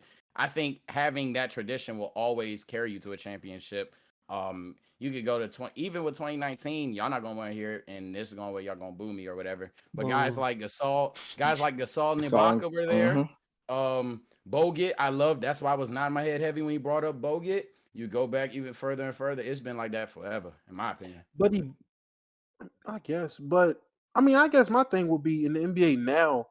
When we're talking about the best big men, they're not traditional bit. Like the game is shifting. It depends on the role that you're talking about here. I feel like Will. I mean, Omar, you're saying this whole notion of today's NBA and how the youth is perceiving basketball. That's because the game has changed from what it was 75 years, like the past 75 years. If you look at basketball from like 05, I would say, honestly, you can say since Shaq left the Lakers. So 05 until 2012, 13. Who were the best centers between that time? Shaq, Dwight Howard made his name. After Dwight, that 2012, 2014? That's from 05 to 2012. Duncan was a center. I was going to say Joakim Noah, but he really peaked like 2014. Yeah, those were the dark ages. That was the year that centers must have made the joke earlier. Roy Hibbert was the best center in the NBA. Roy Hibbert. Centers were in the dark age. Like, he wasn't the best. In the East, he was low-key. Wait, you said from 05? From 05 to Dwight Howard. 2012. Dwight Howard. I said Shaq, Dwight Howard. Who else? Ilgauskas. Bynum to a degree. Andrew Bynum is the third best big man in that time frame. Tim Duncan? Oh wait, no, you said centers. Duncan was playing center at that time. Duncan was playing center. But Duncan was perceived mostly as a power forward. We always perceive him as a power forward. We consider him a power forward. Remove Duncan then. That's fine. Remove Duncan. I mean, I feel like we're missing somebody. But even if going with your point. Hey, Jermaine O'Neal was nice. You can't just but again, what is Jermaine O'Neal compared to Embiid? From 2006 to the end of his career, Tim Duncan was playing center. But go on with your point. Was he? Yes, I'm looking at it right now. I was going to say he played center at the end of his career. 2014. Yeah, 2006. He has more seasons playing center than he does playing power forward, but we just consider him a power forward. Why do we consider him power forward? Because we're dumb. Did he not start next to Thiago Splitter? Did Thiago Splitter not start next to? It's pop. They've mixed it up. Sometimes they've done the Boris and something. Sometimes they've done them in Thiago. It's because we're dumb. But continue your point though. Well, outside of Tim Duncan, who easily best power forward all time or one of the best bigs of our generation, that's easy. Outside of him, it was pretty much a dark age for what we perceive as big man. If you go to the 90s, the 80s and 90s, the list of bigs was way larger than the list of bigs I can give you from 05 to 2012. So I feel like what Will is saying is a traditional big still useful, because when we look at the NBA now, a lot of the best bigs or even semi-great bigs aren't really traditional. They do a ton of abnormal stuff that we perceive as traditional bigs. I mean, Cat, Embiid, Jokic. But like you said yourself, Embiid, yes, he is a interior player, he's a post player, he's a rim protector. But you also said yourself he has godlike abilities. He can handle the ball, he can do stuff. That's not a traditional thing that they can do. Ultimately, what I'm saying is I think the idea of traditional big, I guess if you're alluding to like the 90s and before, that's fine. That was an anomaly. Those were some of the all-time great talent. You just had an influx of those at the one time. But then there was this section of the NBA where everyone got so caught up in having these 7-footers and everything like that, that were big, ginormous, and just walking around like basically great apes with no skill, because it wasn't about that. It was about stopping Shaq. So they zagged too far. And now we're at an age where they're zigging too far, and we're getting out of cultivating bigs for what bigs are and what they could truly be, back to the basket maestros. And we're saying, yeah, threes are more relevant than twos, and we can get you to do stuff like this. But ultimately, like I said, with the early 2000s, when they were zagging way too hard, while trying to find these big, ginormous people with no skill, now we're zagging to the point where, hey, you're this big, and we'll just ignore the fact that you probably should be posting up, and you could be probably better served as a guy that's a traditional big, but we won't even try to cultivate those skills. We'll more so worry about having you be a rim runner or a rebounder or whatever the case may be, because putting a simple post hook on Rudy Gobert is not that difficult of a task, to be quite honest with you. It's not, but even if I was to ask you, give me the best 5 centers in the NBA right now, all of them can still put their back to the basket. All of them can still play low post. All of them still have great big aspects. And it sounds like game. it sounds like traditional bigs are still relevant. That's what I'm saying. But that's not the only thing. That's not the only thing. But they're not traditional bigs. They're bigs with traditional aspects to their game. They can still be traditional. We're looping. We have a question to ask ourselves based off of what you just said. What y'all just did. Does being able to be a traditional big, hell, for some of these players, they're better at being traditional, but simultaneously having those guard skills, does that disqualify you as a traditional big? Because then I thought Will was acting so. I would say so, because that's not traditional. That's not traditional. Yeah, it's not traditional. Okay. If a center could take you off the dribble and also step up and guard the perimeter, I really wouldn't consider that. That's not traditional. Yeah, Will was like a guy like Jared Allen. A guy like Jared Allen. Jared Allen is the guy he was referring to. A guy like Jared Allen, a guy like Rudy Gobert, guys like that. That's what he's perceiving as traditional big. They still hold. Steven Adams, those. They still have a place. They still hold weight. They hold value, but just not as much value. But I feel like we're also forgetting. There were still bigs in the 2000s that were doing things that like we would still not consider traditional. Like they were Kevin ahead Garnett. of their time. They were way ahead of their time. Those are the guys that were ahead of their time. Like Kevin Garnett, Dirk. Like I think if anything, those two are the most responsible for like the advancement of the big man position. Kevin Garnett was doing things that Giannis is doing now. Dirk is doing things that we see Jokic doing all the time now. You know what I'm saying? Or even Cat, because Cat be shooting a lot of threes and shit. Yeah. So that's something that I think we have to take into consideration. But there were those even before them, and I know y'all don't know too much about basketball, but there were those even before them. This guy Omar, bro. I'm just saying. Agree to disagree, but I believe that the answer overall would be yes, because when Giannis goes more traditional, or when we put Giannis at the 5, that's when we think the Bucks are at their best. And that's the funny thing too. I agree. There's still a place for these people. Clint Capella was on the same Hawks team that went to the Eastern Conference Finals this year. Oh Jesus! They played the Knicks in the injured. I get what you're saying, but they get happy that they beat Ben Simmons, bro. You talking about Ben Simmons who passed out of a wide open shot? I'm saying on Trae Young. Move out of here with that, bro. Get 2 do-rags, no waves, Will up out of here. I'll do it. All right, bro. No cap. I'm hungry as shit. I ain't eating. Bye. Hey, he trying to play you, bro. You spitting facts. They really trying to play me. Be supposed to get this nigga out of here. What are you doing? It was glitching. God. We gotta have an after pod, and I gotta go. Listen. So we can close this out. Mustard, it was great having you on the pod. Young Wordu had a question, and I proposed that we do this on a separate pod or separate stream for the guests. Why do Nigerians stereotype Black African Americans? And if so, how much does work ethic factor into it? But don't answer that. Don't answer that right now. I would like for that to be on a separate stream. But nevertheless, it was great. Fantastic. That was a load of a question for It was a load of a question, and I would appreciate it if you came back. I think it's like me, you, Damo, and Sage. I'd be so talked about that before. No. I just think that would be interesting talking. I'll talk about that on Green. Yeah, on a different platform. But oh yeah, I that got was a you. brand risk. I appreciate you coming on. We appreciate you coming on. Go ahead, plug yourself before we get on up out of here. Yeah, just y'all can follow me on Twitter, YoungMustard23. Actually, all my social media is YoungMustard23, as well as my YouTube, Young Mustard. But 23. That's about it, man. I appreciate y'all having me on here for real. B-Souls, you're a bandwagon because I see that Miami Heat hat for real. Hey, you know why I'm wearing it, man? I'm going to Florida tomorrow. That's the reason why I'm wearing it. You feel what I'm saying? You definitely got the vibe. Since we repping squad, let me. Not the sorry Oh my ass God! Why did Bulls, you bro. put toilet tissue on your head? That's crazy, man. That's crazy. Anyway, Sage, say goodbye to the people.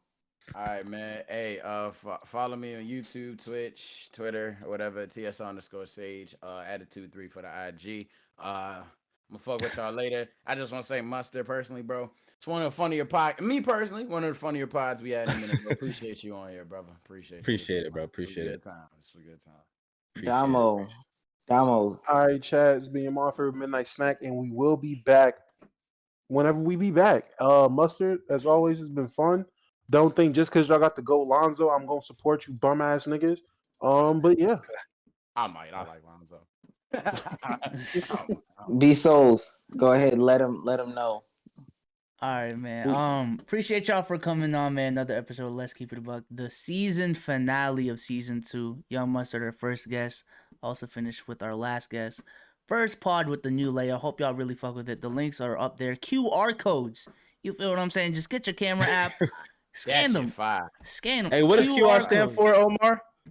Quickly retweet. Exactly. Quickly retweet. So go ahead. Links are up there. Shout out to everyone that's here.